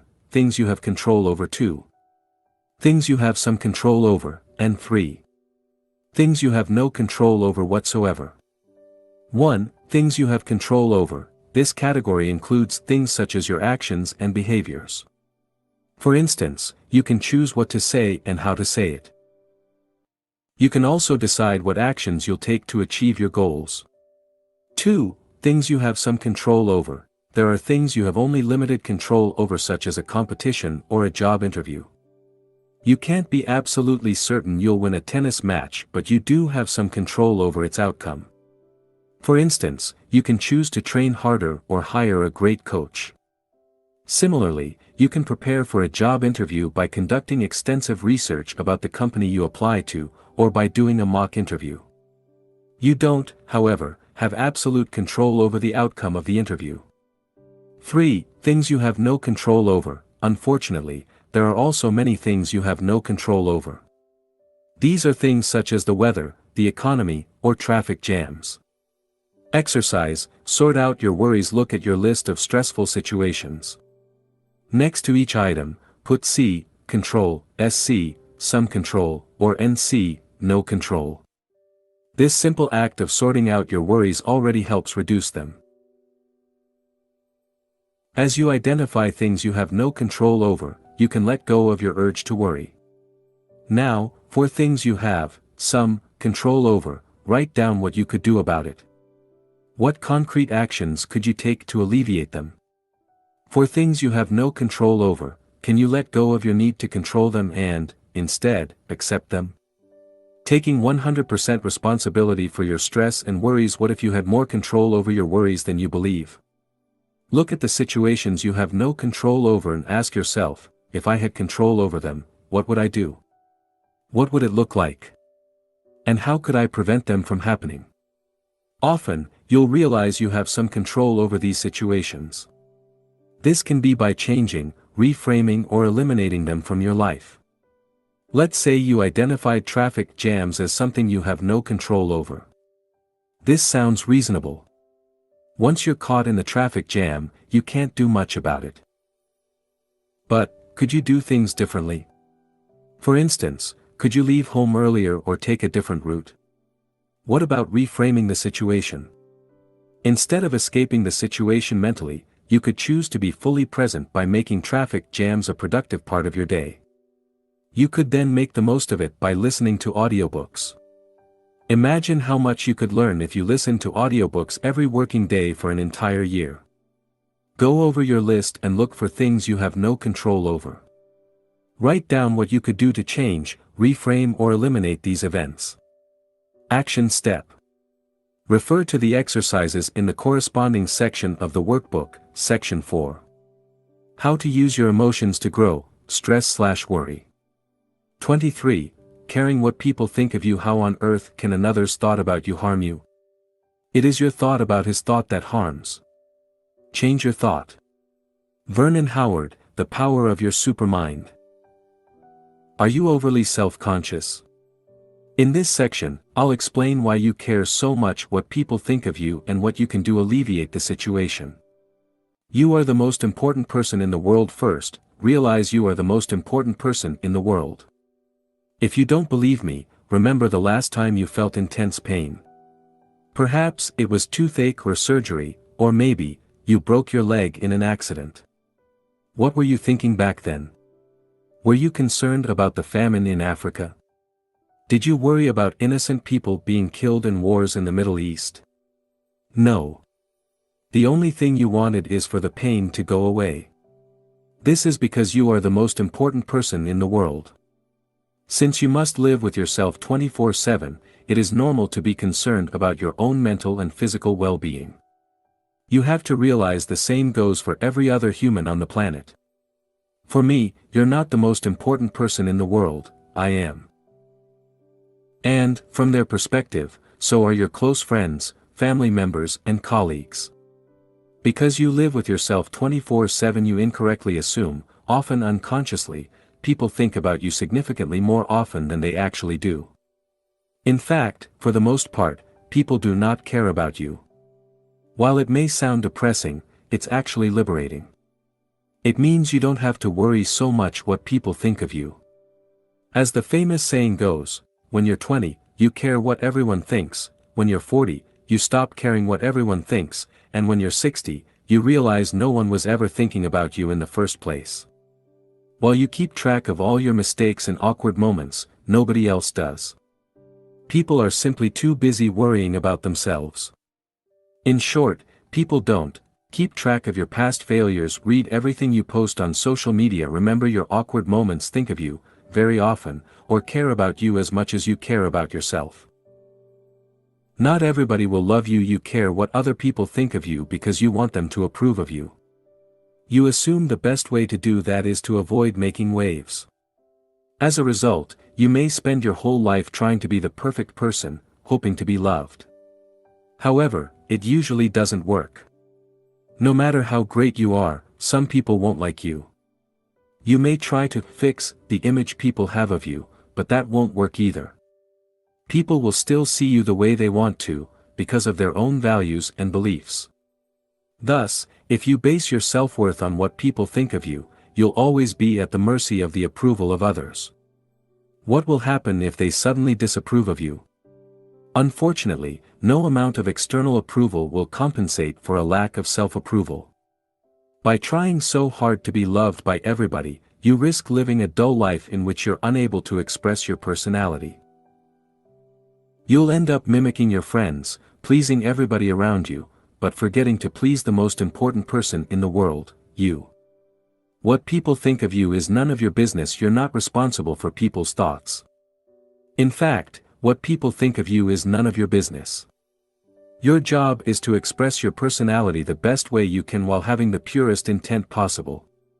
In short, your responsibility is to do your best to be your true self. Then, people may or may not like you, and either way is fine. Remember, the most influential people such as presidents and statesmen and women are often hated by millions.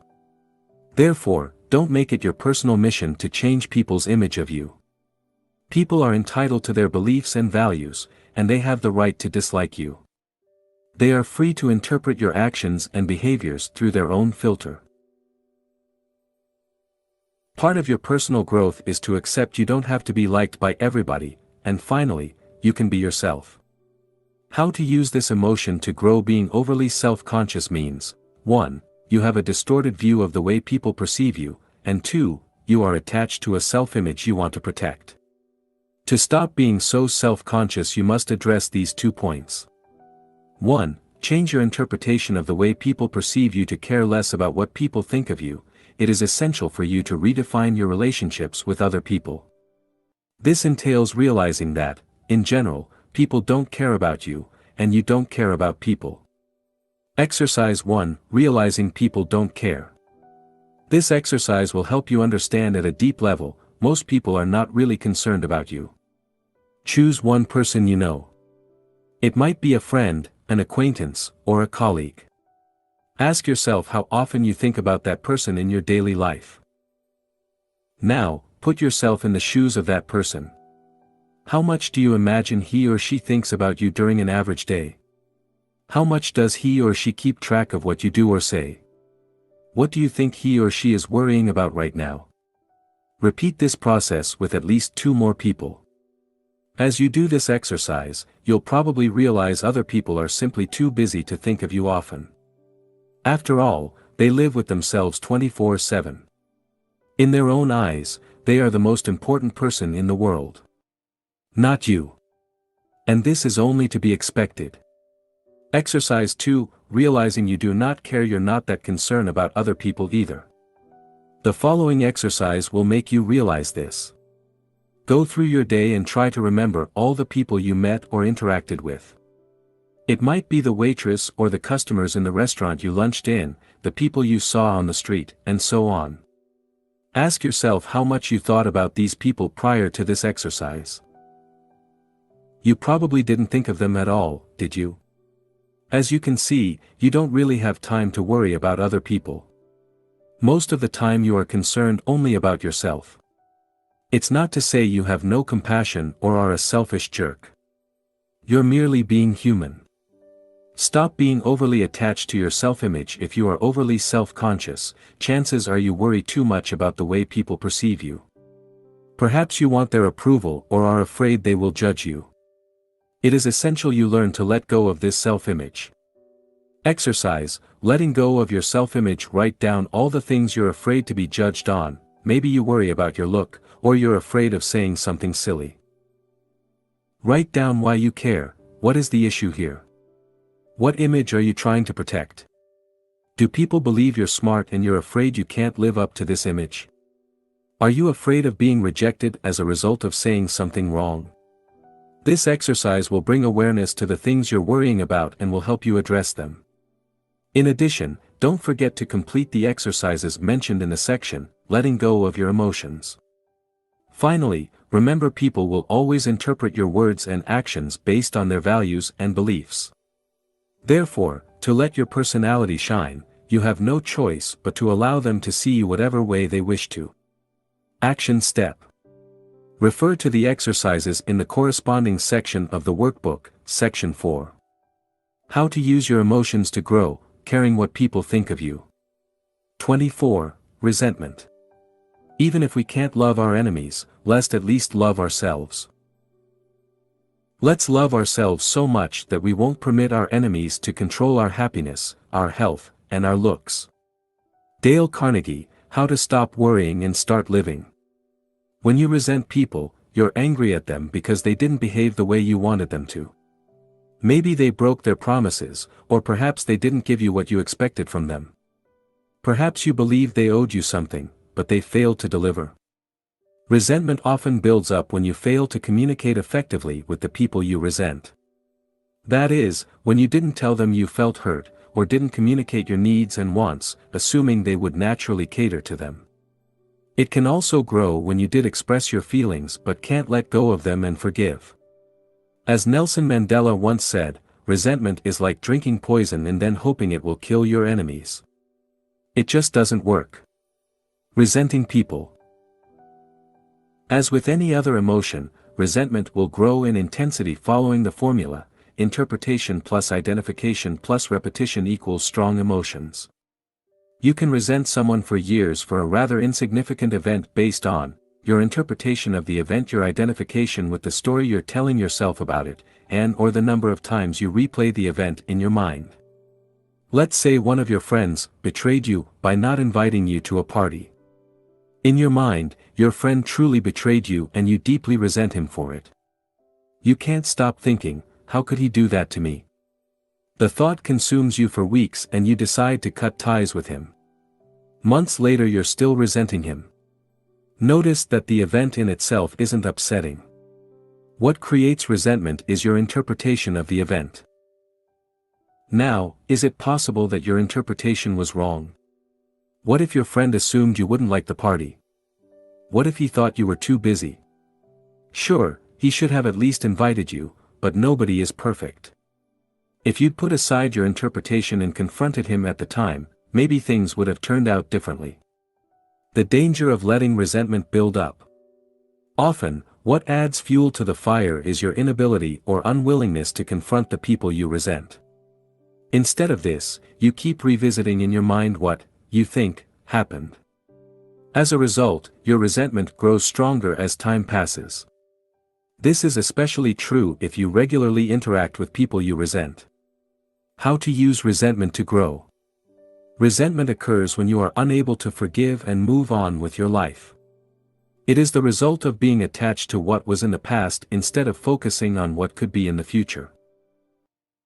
When you experience resentment, you are provided with an opportunity to learn how to forgive and let go and, more importantly, how to love yourself. Resentment is here to tell you that you must love yourself and value your peace of mind more than anything else. Your peace of mind must become more important than being right, taking revenge, or hating someone else. In short, moving beyond resentment is making a declaration of love to yourself so you can move on, while, at the same time, showing compassion to others. Loving yourself. Paraphrasing Nelson Mandela's words, resentment is a poison you consented to drink. Resentment are the weeds you allow to grow in your garden. When you experience resentment, you believe that something you were legitimately entitled to was unjustly taken from you. For instance, it could be someone else's trust, respect, or love. As a result, you feel as though you've been attacked personally. Resentment will subsist as long as your need for being right and getting even is more important than your peace of mind. It will keep growing as long as you keep feeding the emotion with thoughts of resentment. And it will remain as long as you repress it. That's why it's important you make your peace of mind a priority and learn to forgive others as well as yourself. Loving others. Your ability to release resentment is linked to your level of compassion. The more compassionate you are, the easier it will be to let go of resentment. One important thing to understand is that people always act based on their level of consciousness, or unconsciousness. You may wish someone had acted differently toward you, but if he or she didn't, it's probably because he or she was unable to do so. Thus, rather than saying people are good or bad, it is more accurate to say they are either conscious or unconscious. When they do terrible things to you, it's often because of their lack of consciousness, or the negative emotional state they were in at the time. Sadly, most people are deeply conditioned. Their upbringing leads them to act in a certain way. People often act the same way as their parents, which is why you often hear of people who've been abused by their parents, becoming, in turn, abusive with their children. As Eckhart Tolle wrote in The Power of Now, the mind, conditioned as it is by the past, always seeks to recreate what it knows and is familiar with. Even if it is painful, at least it is familiar. The mind always adheres to the known. The unknown is dangerous because it has no control over it. That's why the mind dislikes and ignores the present moment. In short, the nature of the unconscious human mind is to cling to old patterns and recreate them. Look at your family history and you'll probably notice these patterns. You'll see how people are conditioned. This shows how difficult it is for people to break free from set patterns. I used to resent my mother for being overly protective. I blamed her for not encouraging me to grow, but instead, her actions made me weaker than I already was. Perhaps it was one of the reasons I embarked on a personal development journey. However, I realized she didn't have any bad intentions. She simply meant well and did the best she could. The point is, people do what they can, with what they have, based on who they are and how much they've been conditioned. They make tons of mistakes as well. We all do. It's part of being human. One of the most ridiculous things we try to do as human beings is to want to change the past. What happened in the past was supposed to happen. Because it did happen. Now, the question is, what are you going to do about it? How to deal with resentment. To start letting go of resentment, we'll discuss the importance of 1. Changing/reevaluating your interpretation. 2. Confronting the situation. 3. Forgiving, breaking free from identification, and 4. Forgetting, stopping the repetition. Resentment results from your interpretation of something that happened to you. This interpretation leads you to feel betrayed and to experience anger, or even a desire for revenge. By revisiting the scene in your mind, you allow resentment to build and, because you avoid confronting the situation or person at the root of your resentment, the emotion continues to grow. To prevent resentment from building, it is necessary for you to reevaluate your interpretation of what happened, while confronting the situation or person you resent. After doing this, you must be willing to forgive and release your resentment. Finally, you must choose to forget. This entails not replaying the scene in your mind over and over again. 1. Changing/reevaluating your interpretation. To put things into perspective, it is important for you to look at your interpretation of what happened. Might you have overdramatized the situation? Is it possible you misinterpreted something? Ask yourself, what exactly happened? After you remove your interpretation, only the hard facts will remain. Looking at what really happened may provide you with valuable insights, allowing you to replace your current interpretation with a more empowering one. 2. Confronting the situation. If your resentment is directed toward people, perhaps you need to have an honest discussion with them and share how you feel. Often, resentment builds up when you don't share your feelings with the person you resent.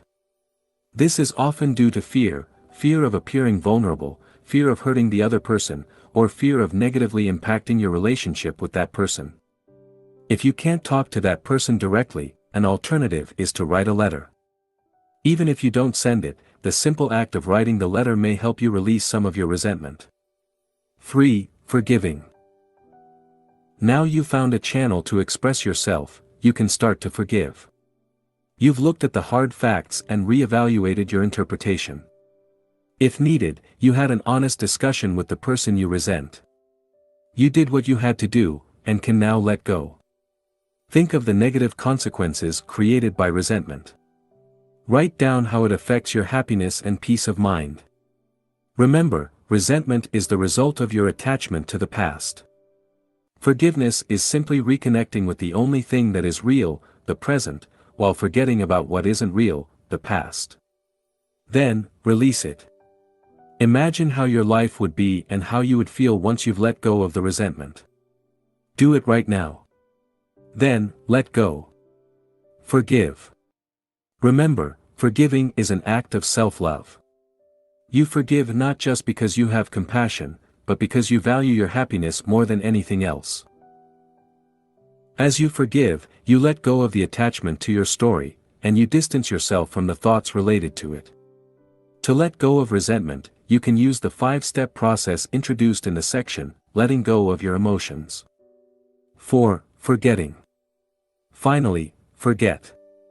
Forgetting is when you stop entertaining thoughts of resentment and simply move on. When such thoughts arise, let them go. Over time they will lose their power. Action step. Complete the exercise in the corresponding section of the workbook, section 4. How to use your emotions to grow, resentment. 25. Jealousy. When you experience jealousy, you desire something someone else has, but you don't currently have. We all feel jealous from time to time, and this is not something you should blame yourself for. In this section, I will explain how jealousy works and provide you with some solutions to deal with it. How to use jealousy to grow. Jealousy stems from the belief you aren't good enough. It comes from a place of lack and scarcity. You want something someone else has, believing that it would fulfill you. Alternatively, you're afraid of losing something or someone you believe is yours. Jealousy can help you find what you really want. Jealousy can let you know you're on the wrong path and can help you find out what you really want. For instance, in her book Quiet, Susan Cain explained she would often feel jealous of her friends who were writers or psychologists. Interestingly, even though she was a lawyer at the time, she didn't feel jealous of successful lawyers, as her lawyer friends often did. This led her to realize she wasn't made to be a lawyer.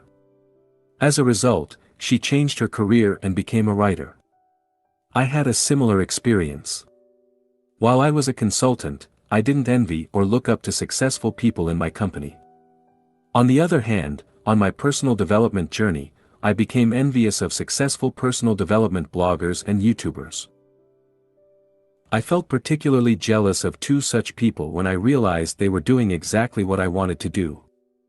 I imagined how amazing it would be to help other people and make a contribution to society while studying and growing along the way. This is why I created a blog and started writing books. As you can see, jealousy, when properly used, can be beneficial. Exercise, identify who you are jealous of. Write down who you are jealous of. Now, what does it say about you and what you want from life? Jealousy can signal a scarcity mindset. In other situations, jealousy may indicate you're operating under a scarcity mindset. Let me give you another example from my personal life. When I see best-selling writers, I sometimes become jealous.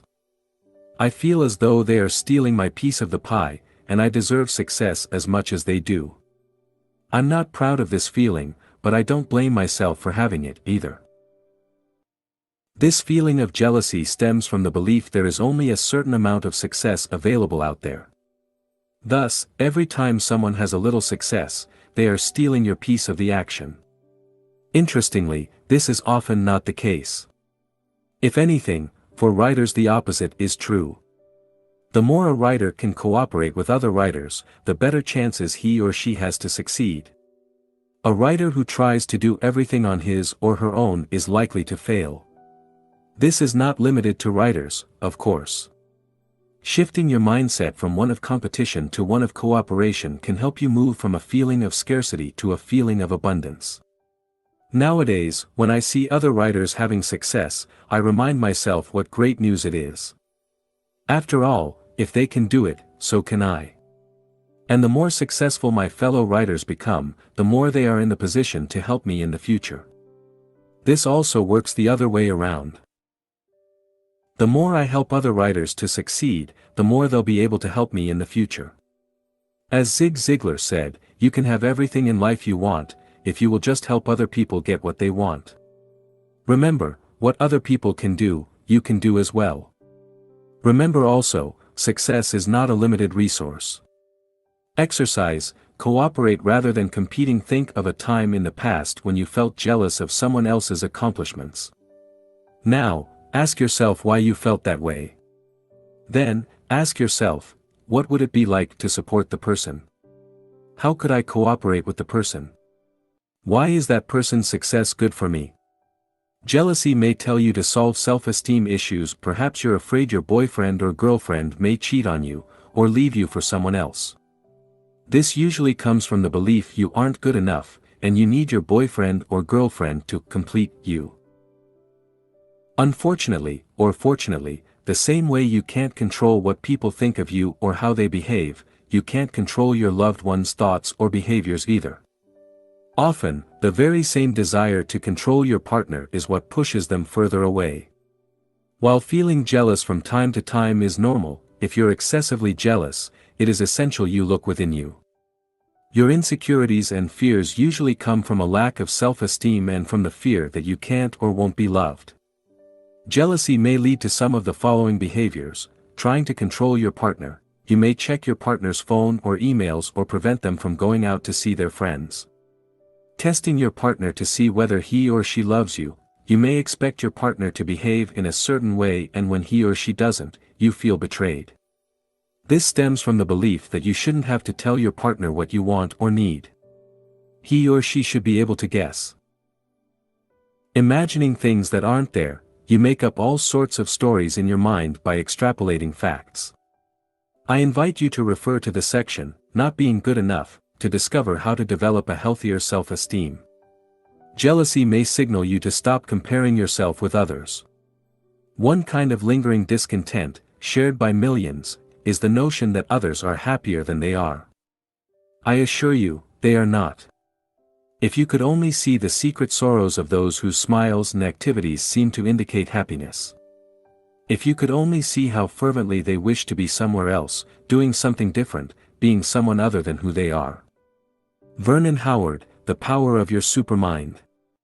Jealousy often results from comparison with others.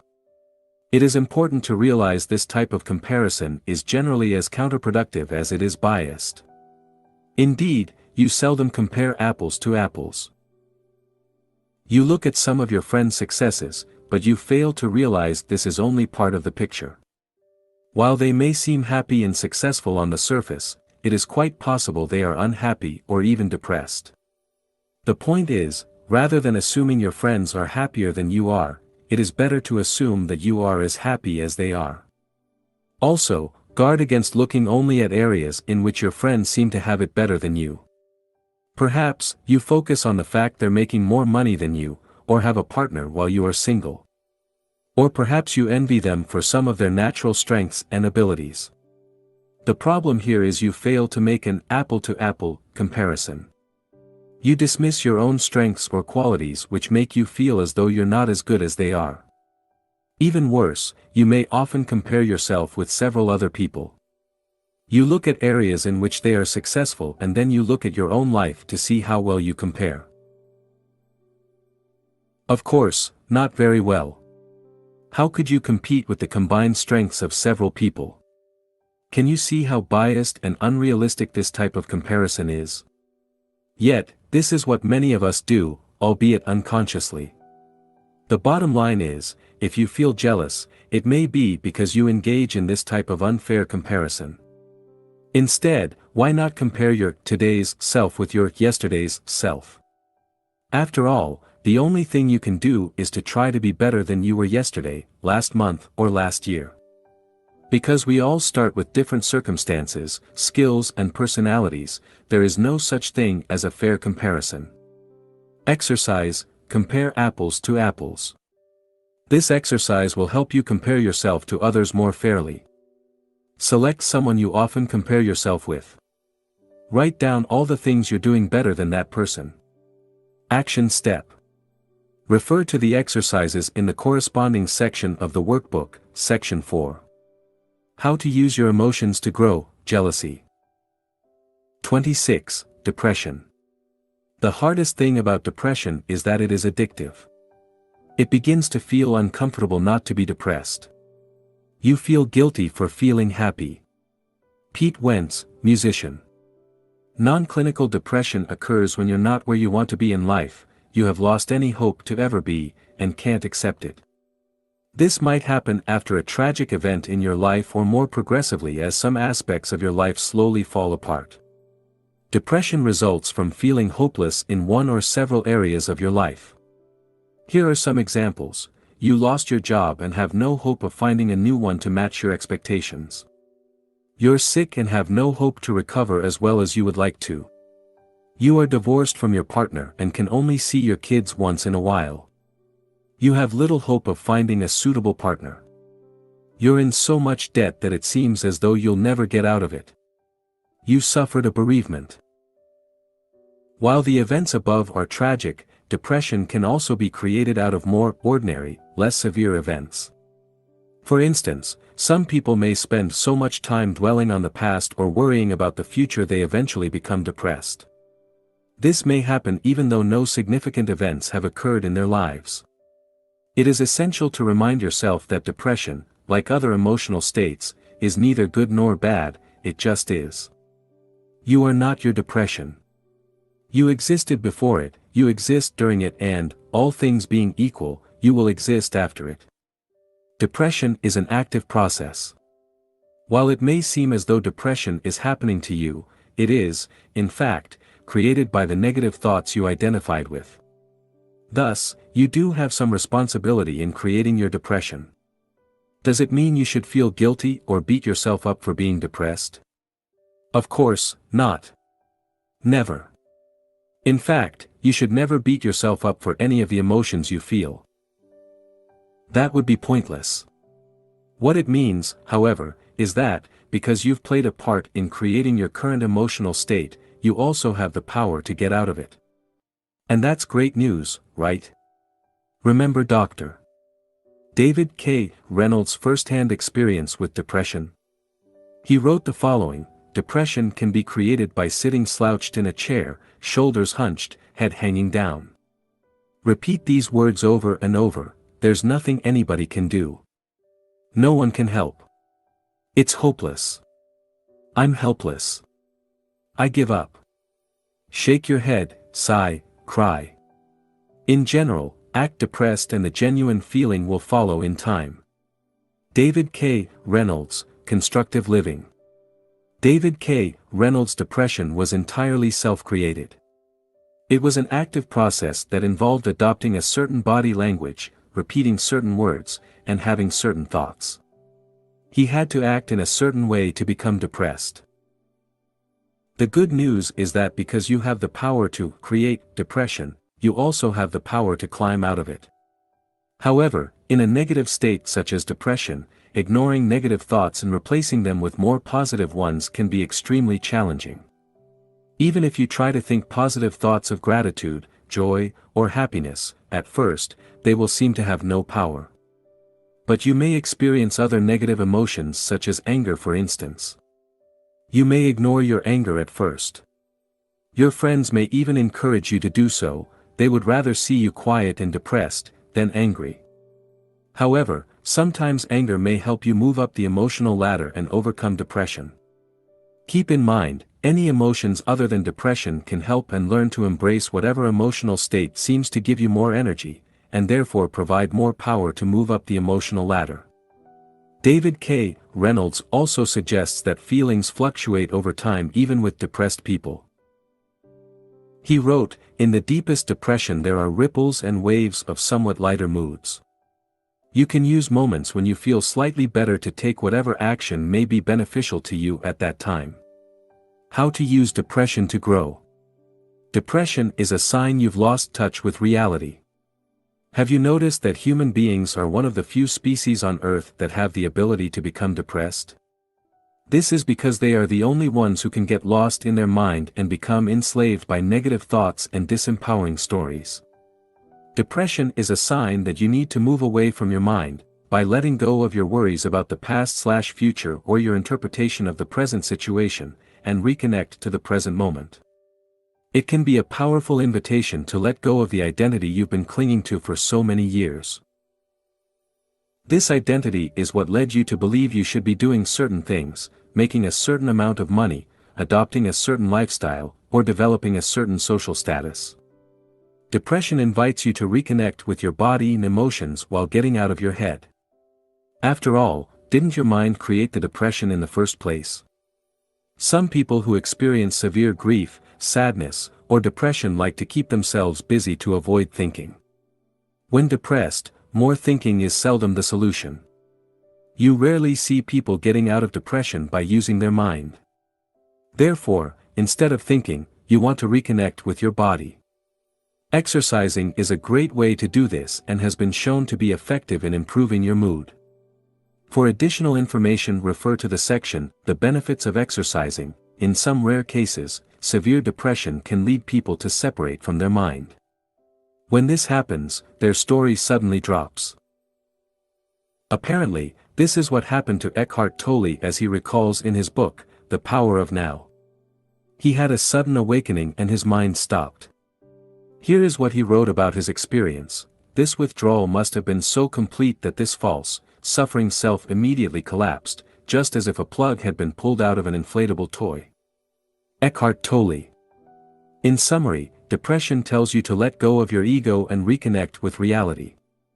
It invites you to get out of your mind, which can only recall the past or anticipate the future, and live more in the present.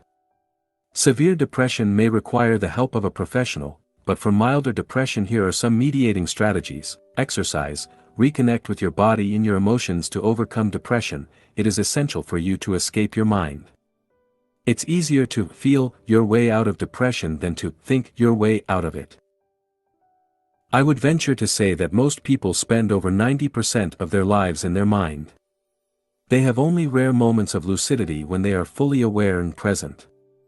For instance, they don't listen to people, but they judge and interpret what they say, anticipate what they'll say next, and/or get lost in their thoughts. All these things happen at the mind level and show how people are not fully present. Because they either live in the past or in the future, i.e. in their mind, they experience a number of negative emotions. Below are some of the things you can do to reconnect with your body and your emotions. Exercise. As previously discussed, exercising is a great way to calm your mind and connect with your body, and it has a positive effect on your mood. Meditate. Meditation is an effective way to observe your mind and stop identifying with your thoughts so heavily. Meditation is simply a tool to help you reconnect with reality by observing thoughts, emotions, and sensations instead of getting lost in your mind. Activity. Getting busy allows you to avoid excessive thinking. Instead of feeding your depression with constant negative thoughts, concentrate your attention on something else. Focus on others. As mentioned in Dale Carnegie's book, How to Stop Worrying and Start Living, Alfred Adler used to say to his melancholia patients, "You can be cured in 14 days if you follow this prescription. Try to think every day how you can please someone." Whether or not it is accurate, focusing on others can certainly help you forget about your own issues and focus on something more positive. Unfortunately, when you feel depressed you won't want to do any of these things. However, as you start moving and start keeping yourself busy, your situation will gradually improve, and it will become easier and easier. Thus, it is important to take things just one step at a time. Action step. Refer to the exercises in the corresponding section of the workbook, Section 4. How to use your emotions to grow, depression. 27. Fear/discomfort. Life always begins with one step outside of your comfort zone. Shannon L. Alder, inspirational author. Whenever we try something new, we experience anxiety. We are afraid of the unknown. This is why we like to maintain our daily routine and stay within our comfort zones. From our brain's point of view, this makes perfect sense. If our current habits allow us to be safe and avoid any potential threat to our survival, or the survival of our ego, why bother changing them? This explains why we often keep the same routine, or have the same thoughts over and over. It is also why we may experience a lot of internal resistance when trying to change ourselves. Thus, when we try to move beyond our comfort zones, we experience fear and distress. Now, do we want to stay in the same place most of our lives and avoid taking any risks, or do we want to pursue our dreams and see what we are truly capable of becoming? We have to remember, most of our fears are a threat only to our ego, not to our survival. Generally, they aren't physical threats, but imaginary ones. If we play it safe, we risk missing out on life, and we may regret it later. Below are common fears you may experience: fear of rejection. You're afraid of being rejected. This may be physical rejection from a specific group, but it is generally more subtle. For instance, you may be afraid of making a comment people could disapprove of, asking someone out and being turned down, or sharing your work and being criticized for it. Fear of failure. You're afraid of failing. This usually comes from the deepest fear of not being good enough, i.e., you are afraid of being ridiculed and believe that failure will erode your self-esteem. Fear of loss. Human beings have an aversion to loss, which is why we are often more motivated to prevent a loss than to secure a gain. Fear of disturbing. You're afraid of disturbing people. Perhaps due to the belief you're not important enough. As a result, you may feel reluctant to affirm yourself for fear of appearing selfish. Fear of success. You're afraid of success. You may worry you won't be able to sustain it with all the added pressure on your shoulders. How to use fear to grow. The fear of doing something new is often a sign you should go ahead and do it anyway. This indicates a great opportunity for personal growth. Fear, as with any other emotion, only exists in your mind. This is why we often realize what a fool we've been after we've completed something we were initially wary of starting. People who end up reaching their wildest goals often do so because they are willing to leave their comfort zone. Over time, they learn to be comfortable with the uncomfortable. Picture one thing you were once afraid to do, that is now no big deal for you. For instance, I bet you were scared the first time you drove, or on your first day at work. Now, didn't you get used to it? The truth is, people have the formidable ability to learn. The key is to grow accustomed to experiencing discomfort once in a while. By not facing your fears on a regular basis, you will greatly limit your potential for development. Staying inside your comfort zone can also erode your sense of self-esteem as, in the back of your mind, you know you're not doing what you're supposed to do. There is a law in nature: things either grow or die. The same goes for human beings. When humans don't move beyond their comfort zone, they start dying inside. Don't let that happen to you. As Benjamin Franklin said, some people die at 25 and aren't buried until 75. Make sure "some people" doesn't include you. Taking action. The first step to move out of your comfort zone is to realize even the most successful people on earth feel fear. Courage is not the absence of fear, it is taking action despite the fear. Courage is realizing fear is not going to go away and doing what you want to do anyway. Without fear, there is no courage. As you face fear on a regular basis, you cultivate courage and turn it into a habit. You don't need to avoid fear or numb yourself to it before you can take action. Instead, you must accept the fact that fear won't go away and get used to it. Then, you must decide to take action. Exercise. Move out of your comfort zone. To start moving out of your comfort zone, you can ask yourself, what is the one thing I should be doing, but fear has made me procrastinate over? Once you do that one thing, you'll likely experience a sense of pride and of being alive. This is a sign you're on the right track. See it as the reward your brain gives you for moving beyond your comfort zone. Action step. Refer to the exercises in the corresponding section of the workbook, Action 4. How to use your emotions to grow, fear/discomfort. 28. Procrastination. Only put off until tomorrow what you are willing to die having left undone. Pablo Picasso. Procrastination is largely an emotional issue. While there are effective techniques to deal with procrastination, for the most part, learning to manage your emotions properly is the key to overcoming your tendency towards delayed action. Why you procrastinate. There are different reasons why people procrastinate. Below are some of them. The task is boring, the task is seen as unimportant, the task is too challenging, or perceived as such, you're afraid you'll do a poor job, or you are habitually lazy. Imagine if the task was lots of fun, perceived as important, and so easy you couldn't fail, would you procrastinate? I believe fear is the main reason people procrastinate. Afraid they'll do a poor job, people would rather put off a task. While they may convince themselves that the task is not urgent or important, or that they are tired, often, the truth is they are scared. Note that procrastination isn't in itself a sign you are lazy or something is wrong with you. We all procrastinate. However, if you regularly suffer from procrastination, it may indicate you either have self-esteem issues, or you lack self-discipline. How to use procrastination to grow. Procrastination might suggest you believe too much in what your mind is telling you. Instead of being the master of your mind, you've become its slave. This comes at the cost of not living the life you want, not accomplishing your dreams, and experiencing low self-esteem, guilt, and unhappiness.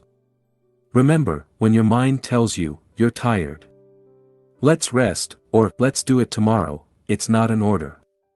You don't have to follow it. You aren't your emotions. Neither are you your mind. No matter what thought may cross your mind, you can choose to either accept it, or ignore it. Now I would like to share a 16-step process to overcome procrastination. Don't worry, it's not as complicated as it might first appear. How to crush procrastination in 16 simple steps. 1. Understand what's hidden behind procrastination. The first step is to understand why you procrastinate. As we've discussed previously, there are specific reasons behind procrastination. Usually, it has to do with fear, and the mind tells you the best way to avoid fear is simply to do nothing. In other words, to procrastinate. Another reason you procrastinate is because the task is difficult. You want to avoid pain as much as possible and maximize pleasure. This is how your brain works. You may also procrastinate because you lack motivation. This happens when the task you work on isn't part of a bigger vision that excites you. If you lack motivation, ask yourself why. Then, consider the following solutions: delegate the task, eliminate the task, reframe the way you perceive the task to make it part of a bigger, and more exciting, vision, restructure the task so that it becomes easier, or just get started. See Step 13. Spend time identifying all the reasons behind your procrastination. Be honest with yourself. 2. Remind yourself of the cost of procrastination. Procrastination is not a minor issue and comes with severe consequences. The direct consequence of procrastination is that you'll achieve far less than you could during your time spent on Earth. The indirect consequence of procrastination is that you may feel bad about yourself. You may blame yourself for not doing what you know you should be doing, which erodes your self-esteem and creates unnecessary worries. Exercise: the cost of procrastination. Now, take a sheet of paper and write down what procrastination costs you. How does it affect your peace of mind? Your self-esteem? Your ability to achieve your dreams? The more you're sick and tired of procrastination, the more likely you will be to actually do something about it. 3. Uncover your story. The third step to overcome procrastination is to identify the story behind it. What are you telling yourself when you feel the urge to procrastinate? What thoughts cross your mind? What excuses do you use? Some common excuses are, I'm too tired, I'll do it tomorrow, I'll do a poor job, or it's not really important. Let's address some of these excuses right away. I'm too tired. While that may be true, you must realize you're not your mind. You don't need to listen to your mind. Navy SEAL, David Goggins, uses the 40% rule. This rule states that, even when you think you can't take it anymore, you're using only 40% of your brain's capacity. The bottom line is you have great reserves of energy you can tap into when you feel tired. Therefore, working 2 hours on your side business after work isn't going to kill you. I'll do a poor job. If you schedule a task for today, it means you believe you can do it. Thus, the fear of doing a poor job isn't the issue here. After all, if you think you'll do a poor job today, what makes you think you'll do a better job tomorrow? You most likely won't. That's just a story you're telling yourself. I'll do it tomorrow. Doing it tomorrow might not be a big deal. However, if you can't discipline yourself to finish today's tasks, what are the chances you will design your ideal life in the future? Remember, disciplining yourself to complete the task in front of you is, ultimately, what will allow you to create your future life. Time, effort, and self-discipline are required to create anything of value in your life. It's not really important. Even if that is true, not completing a task you scheduled creates an open loop. Then, somewhere in the back of your mind you know that you still have to complete that task. If you keep putting off tasks, you'll soon start losing motivation. At some point, you may even end up feeling stuck without knowing why. Exercise, write down your excuses. Start becoming aware of all the excuses you come up with. Write them down, then, address them one by one. They control you because you let them to. Commit to addressing them. 4. Rewrite your story. Look at your excuses. Are you too tired? Do you lack time? Are you trying to do everything perfectly? Now you've identified your story, create a new, more empowering story to neutralize your old excuses. See the examples below. I don't have time for that, I find and make time for whatever I'm committed to. I'm too tired, I have control over my mind and I have more energy than I imagine. When I schedule a task, I complete it. Then, create affirmations or mantras around your new story. Repeat them to yourself every morning and throughout the day until they become part of your identity. Remember, procrastination is a habit. You want to reprogram your mind and implement a new habit, the habit of working on the tasks you schedule whether you feel like it or not. For more, refer to the section, Conditioning Your Mind. 5. Clarify your why. Procrastination is often due to a lack of motivation. When you're excited about a goal, you don't run away from it, do you? No. You can't wait to work on it. Look at the tasks you regularly procrastinate over. Why is that? How can you make these tasks part of your vision to make you feel more motivated? Can you adjust these tasks? Can you learn something from these tasks? Can you envision yourself feeling proud of yourself as you complete these tasks? The stronger your reason, your why, the easier it will be for you to overcome your tendency to procrastinate. 6. Identify the ways you distract yourself. The next step is to notice all the ways you distract yourself. What are your own ways to procrastinate? Is it going for a walk? Watching videos on YouTube? Drinking coffee? Or perhaps reading books on how to overcome procrastination? Unless you're aware of all the ways procrastination manifests in your life, you'll have a hard time overcoming it. Exercise, make a list of all the ways you procrastinate. Take a couple of minutes to write down all the way you procrastinate using the free workbook. 7. Stay with the urge. As you feel the urge, stay with the emotion. How do you feel? Allow yourself to feel the emotion. Don't judge yourself. Don't blame yourself. Just accept what is.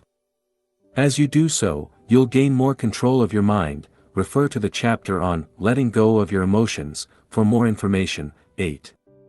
Record everything you do to assess your productivity and gather insights on ways you procrastinate. record everything you do in a notebook. Do it for 1 week. Each time you switch from one activity to another, write it down. Make sure you write how much time you spend on each task. By the end of the week, you'll know how much time you spend doing real work and how much time you spend distracting yourself. Be careful, you might be shocked. 9. Set a clear intent behind everything you do before working on a task. Make sure you know exactly what needs to be done. Ask yourself, what am I trying to accomplish here? What will the end result look like? This way, you'll avoid giving your mind room to create excuses. 10. Prepare your environment. Your mind doesn't like what's difficult. It wants things to be easy. Thus, make sure you remove any friction or obstacle so you can work on your task immediately. For instance, if you want to run, have your running gear ready next to your bed so you can go run right after you wake up, after a full warm-up first, of course. For computer-related tasks, remove all distractions from your desk and make sure you can access all the files you need immediately. 11. Start small. Instead of putting a lot of pressure on yourself, why not start small? Rather than writing 2 pages of your manuscript, maybe you can write 1 paragraph. Rather than exercising for 1 hour, why not start with 5 minutes? Making your task smaller will help you overcome procrastination. Not only that, but it will also allow you to build momentum. So, whenever you have an option, make sure you start small to reduce the pressure. 12. Create quick wins. Facing daunting tasks every day will set you up for failure and kill your motivation. Learn to chunk down your tasks and set small milestones, ones you can achieve easily. This will allow you to form the habit of completing your tasks 100%. Increase your self-esteem as you accumulate quick wins, and reduce the urge you have to procrastinate. Set small goals every day and accomplish them consistently for a few weeks. By doing so, you will increase your self-esteem and be better equipped to complete challenging tasks in the future. Remember, getting things done is a habit, and as with any other habit, it can be practiced and learned. 13. Just get started. Often, when you start working on a task, you'll enter what is called the flow, and things become effortless. In these instances, you become so focused on your task motivation will no longer be an issue. The best way to enter a flow state is by getting started. To make it easier, decide to work on a task for only 5 minutes and see what happens. Remove any pressure or desire to perform well and give yourself permission to do a poor job. You'll often end up working on the task for a lot longer than originally planned. Notice that the more attention your task requires, the more likely you are to enter the flow quickly. In addition, you can use the 5-second rule introduced by Mel Robbins in her book, The 5-Second Rule. This rule states that you only have a 5-second window to take action before your mind talks you out of it. For more on the 5-second rule, refer to the section, Conditioning Your Mind. 14. Create daily habits to support you. If you tend to procrastinate on important tasks, commit to working on them first thing in the morning. For instance, if you want to write a book, start writing every morning. Start small. For instance, set a tiny goal of writing 50 words a day, and do it every morning. As you maintain this schedule, you'll develop a writing habit and make procrastination less likely. 15. Use visualization. You can also use visualization to help you overcome procrastination.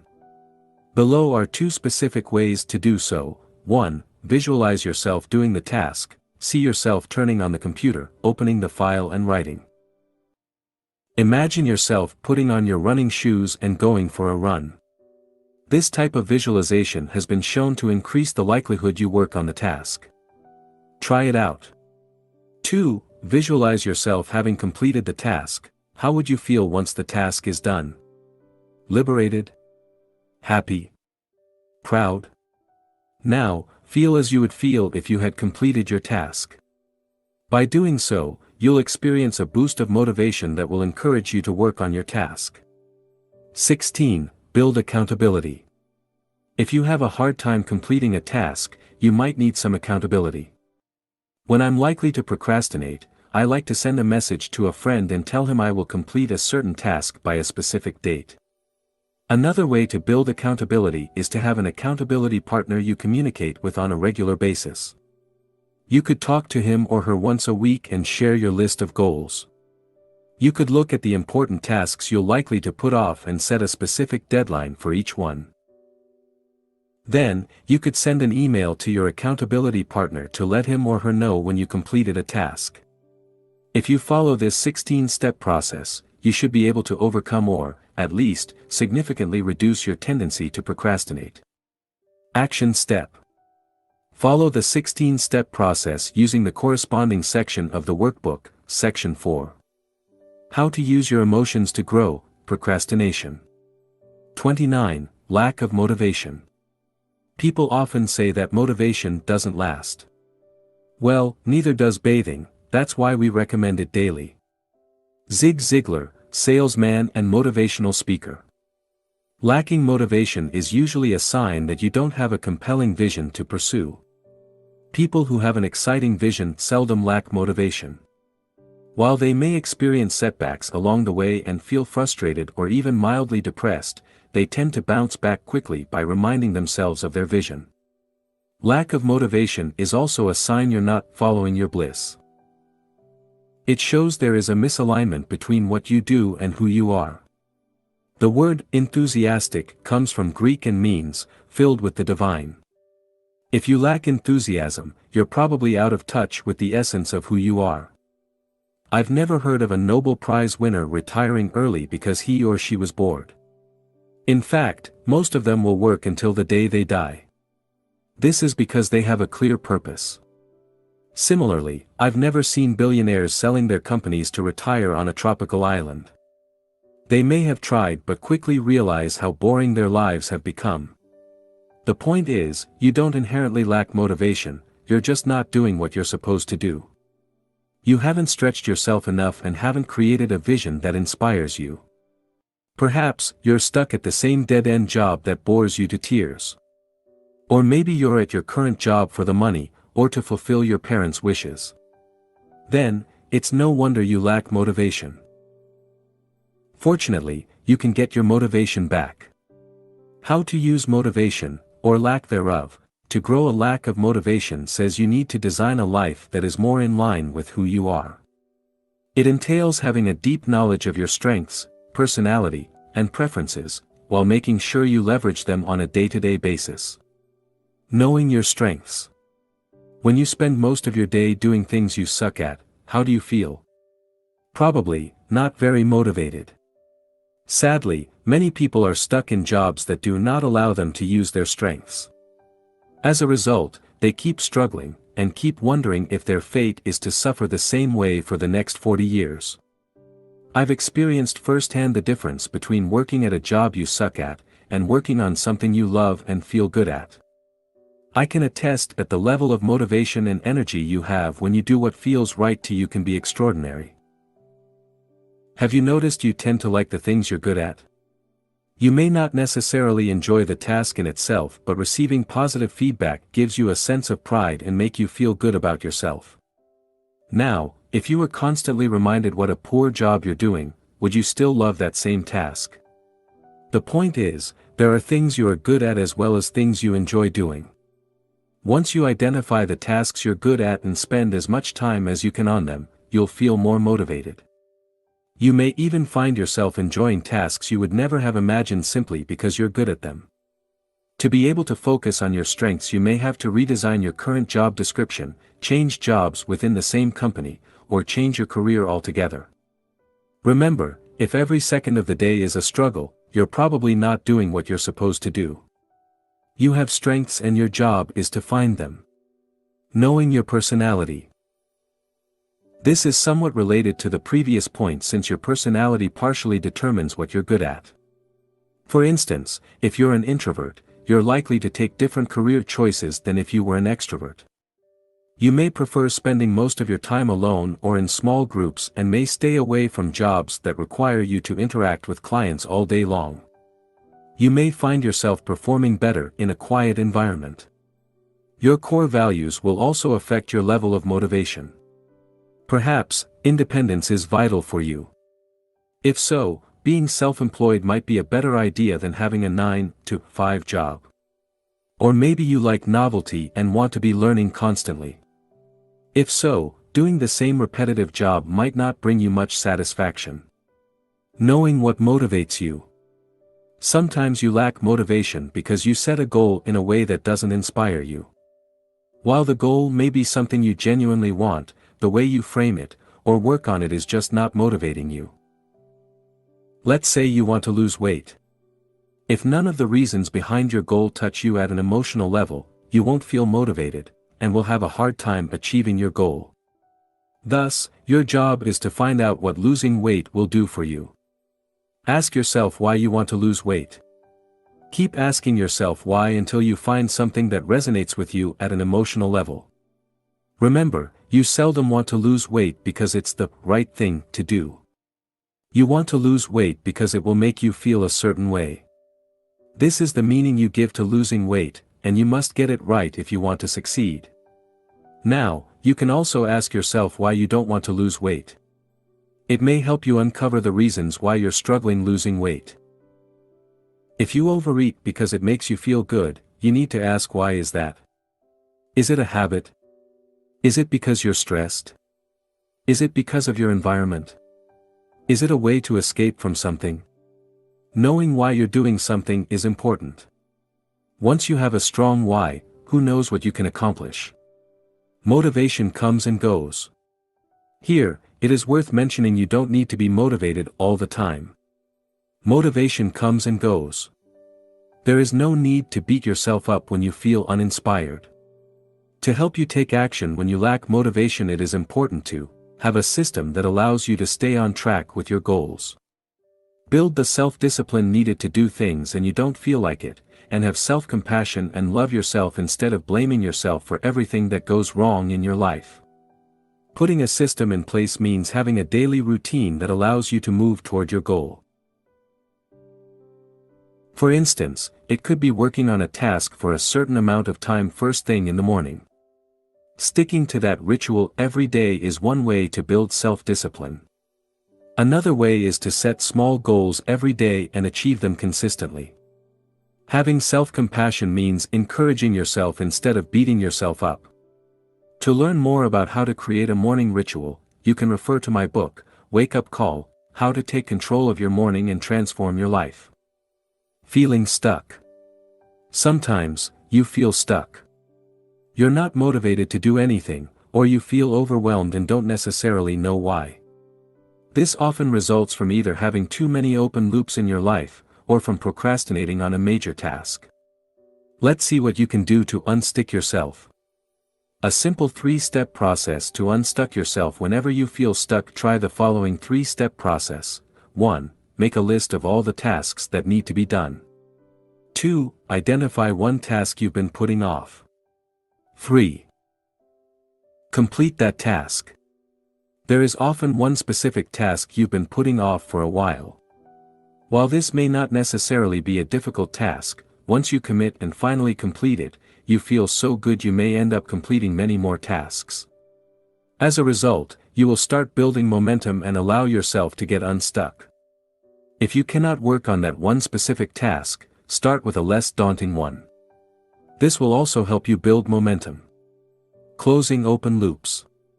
If you've been putting off too many tasks or have too many unfinished projects, you can do the following. 1. Make a list of all the tasks or project you want to complete. 2. Set aside a specific time to complete them.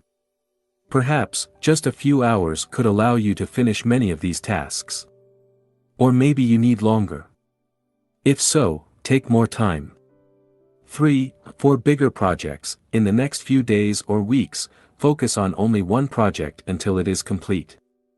4. Reschedule, delegate or abandon some of your projects. To learn how to get your motivation back, you can refer to the second book in the Mastery series, Master Your Motivation. Action Step. Refer to the exercises in the corresponding section of the workbook. Section 4. How to use your emotions to grow: lack of motivation. Conclusion. Thank you for purchasing this book.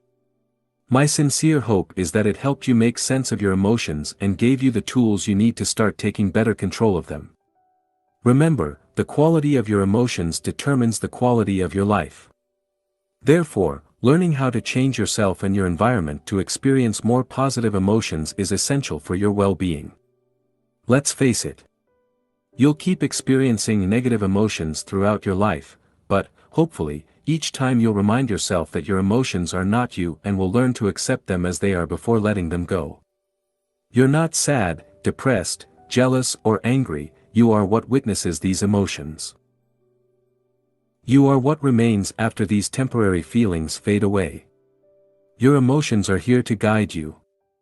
Learn as much as you can from them, and then let them go. Don't cling to them as if your existence depends on them. It doesn't. Don't identify with them as though they define you. They don't. Instead, use your emotions to grow and remember, you are beyond emotions. How could you not be? They come and go, but you stay. Always.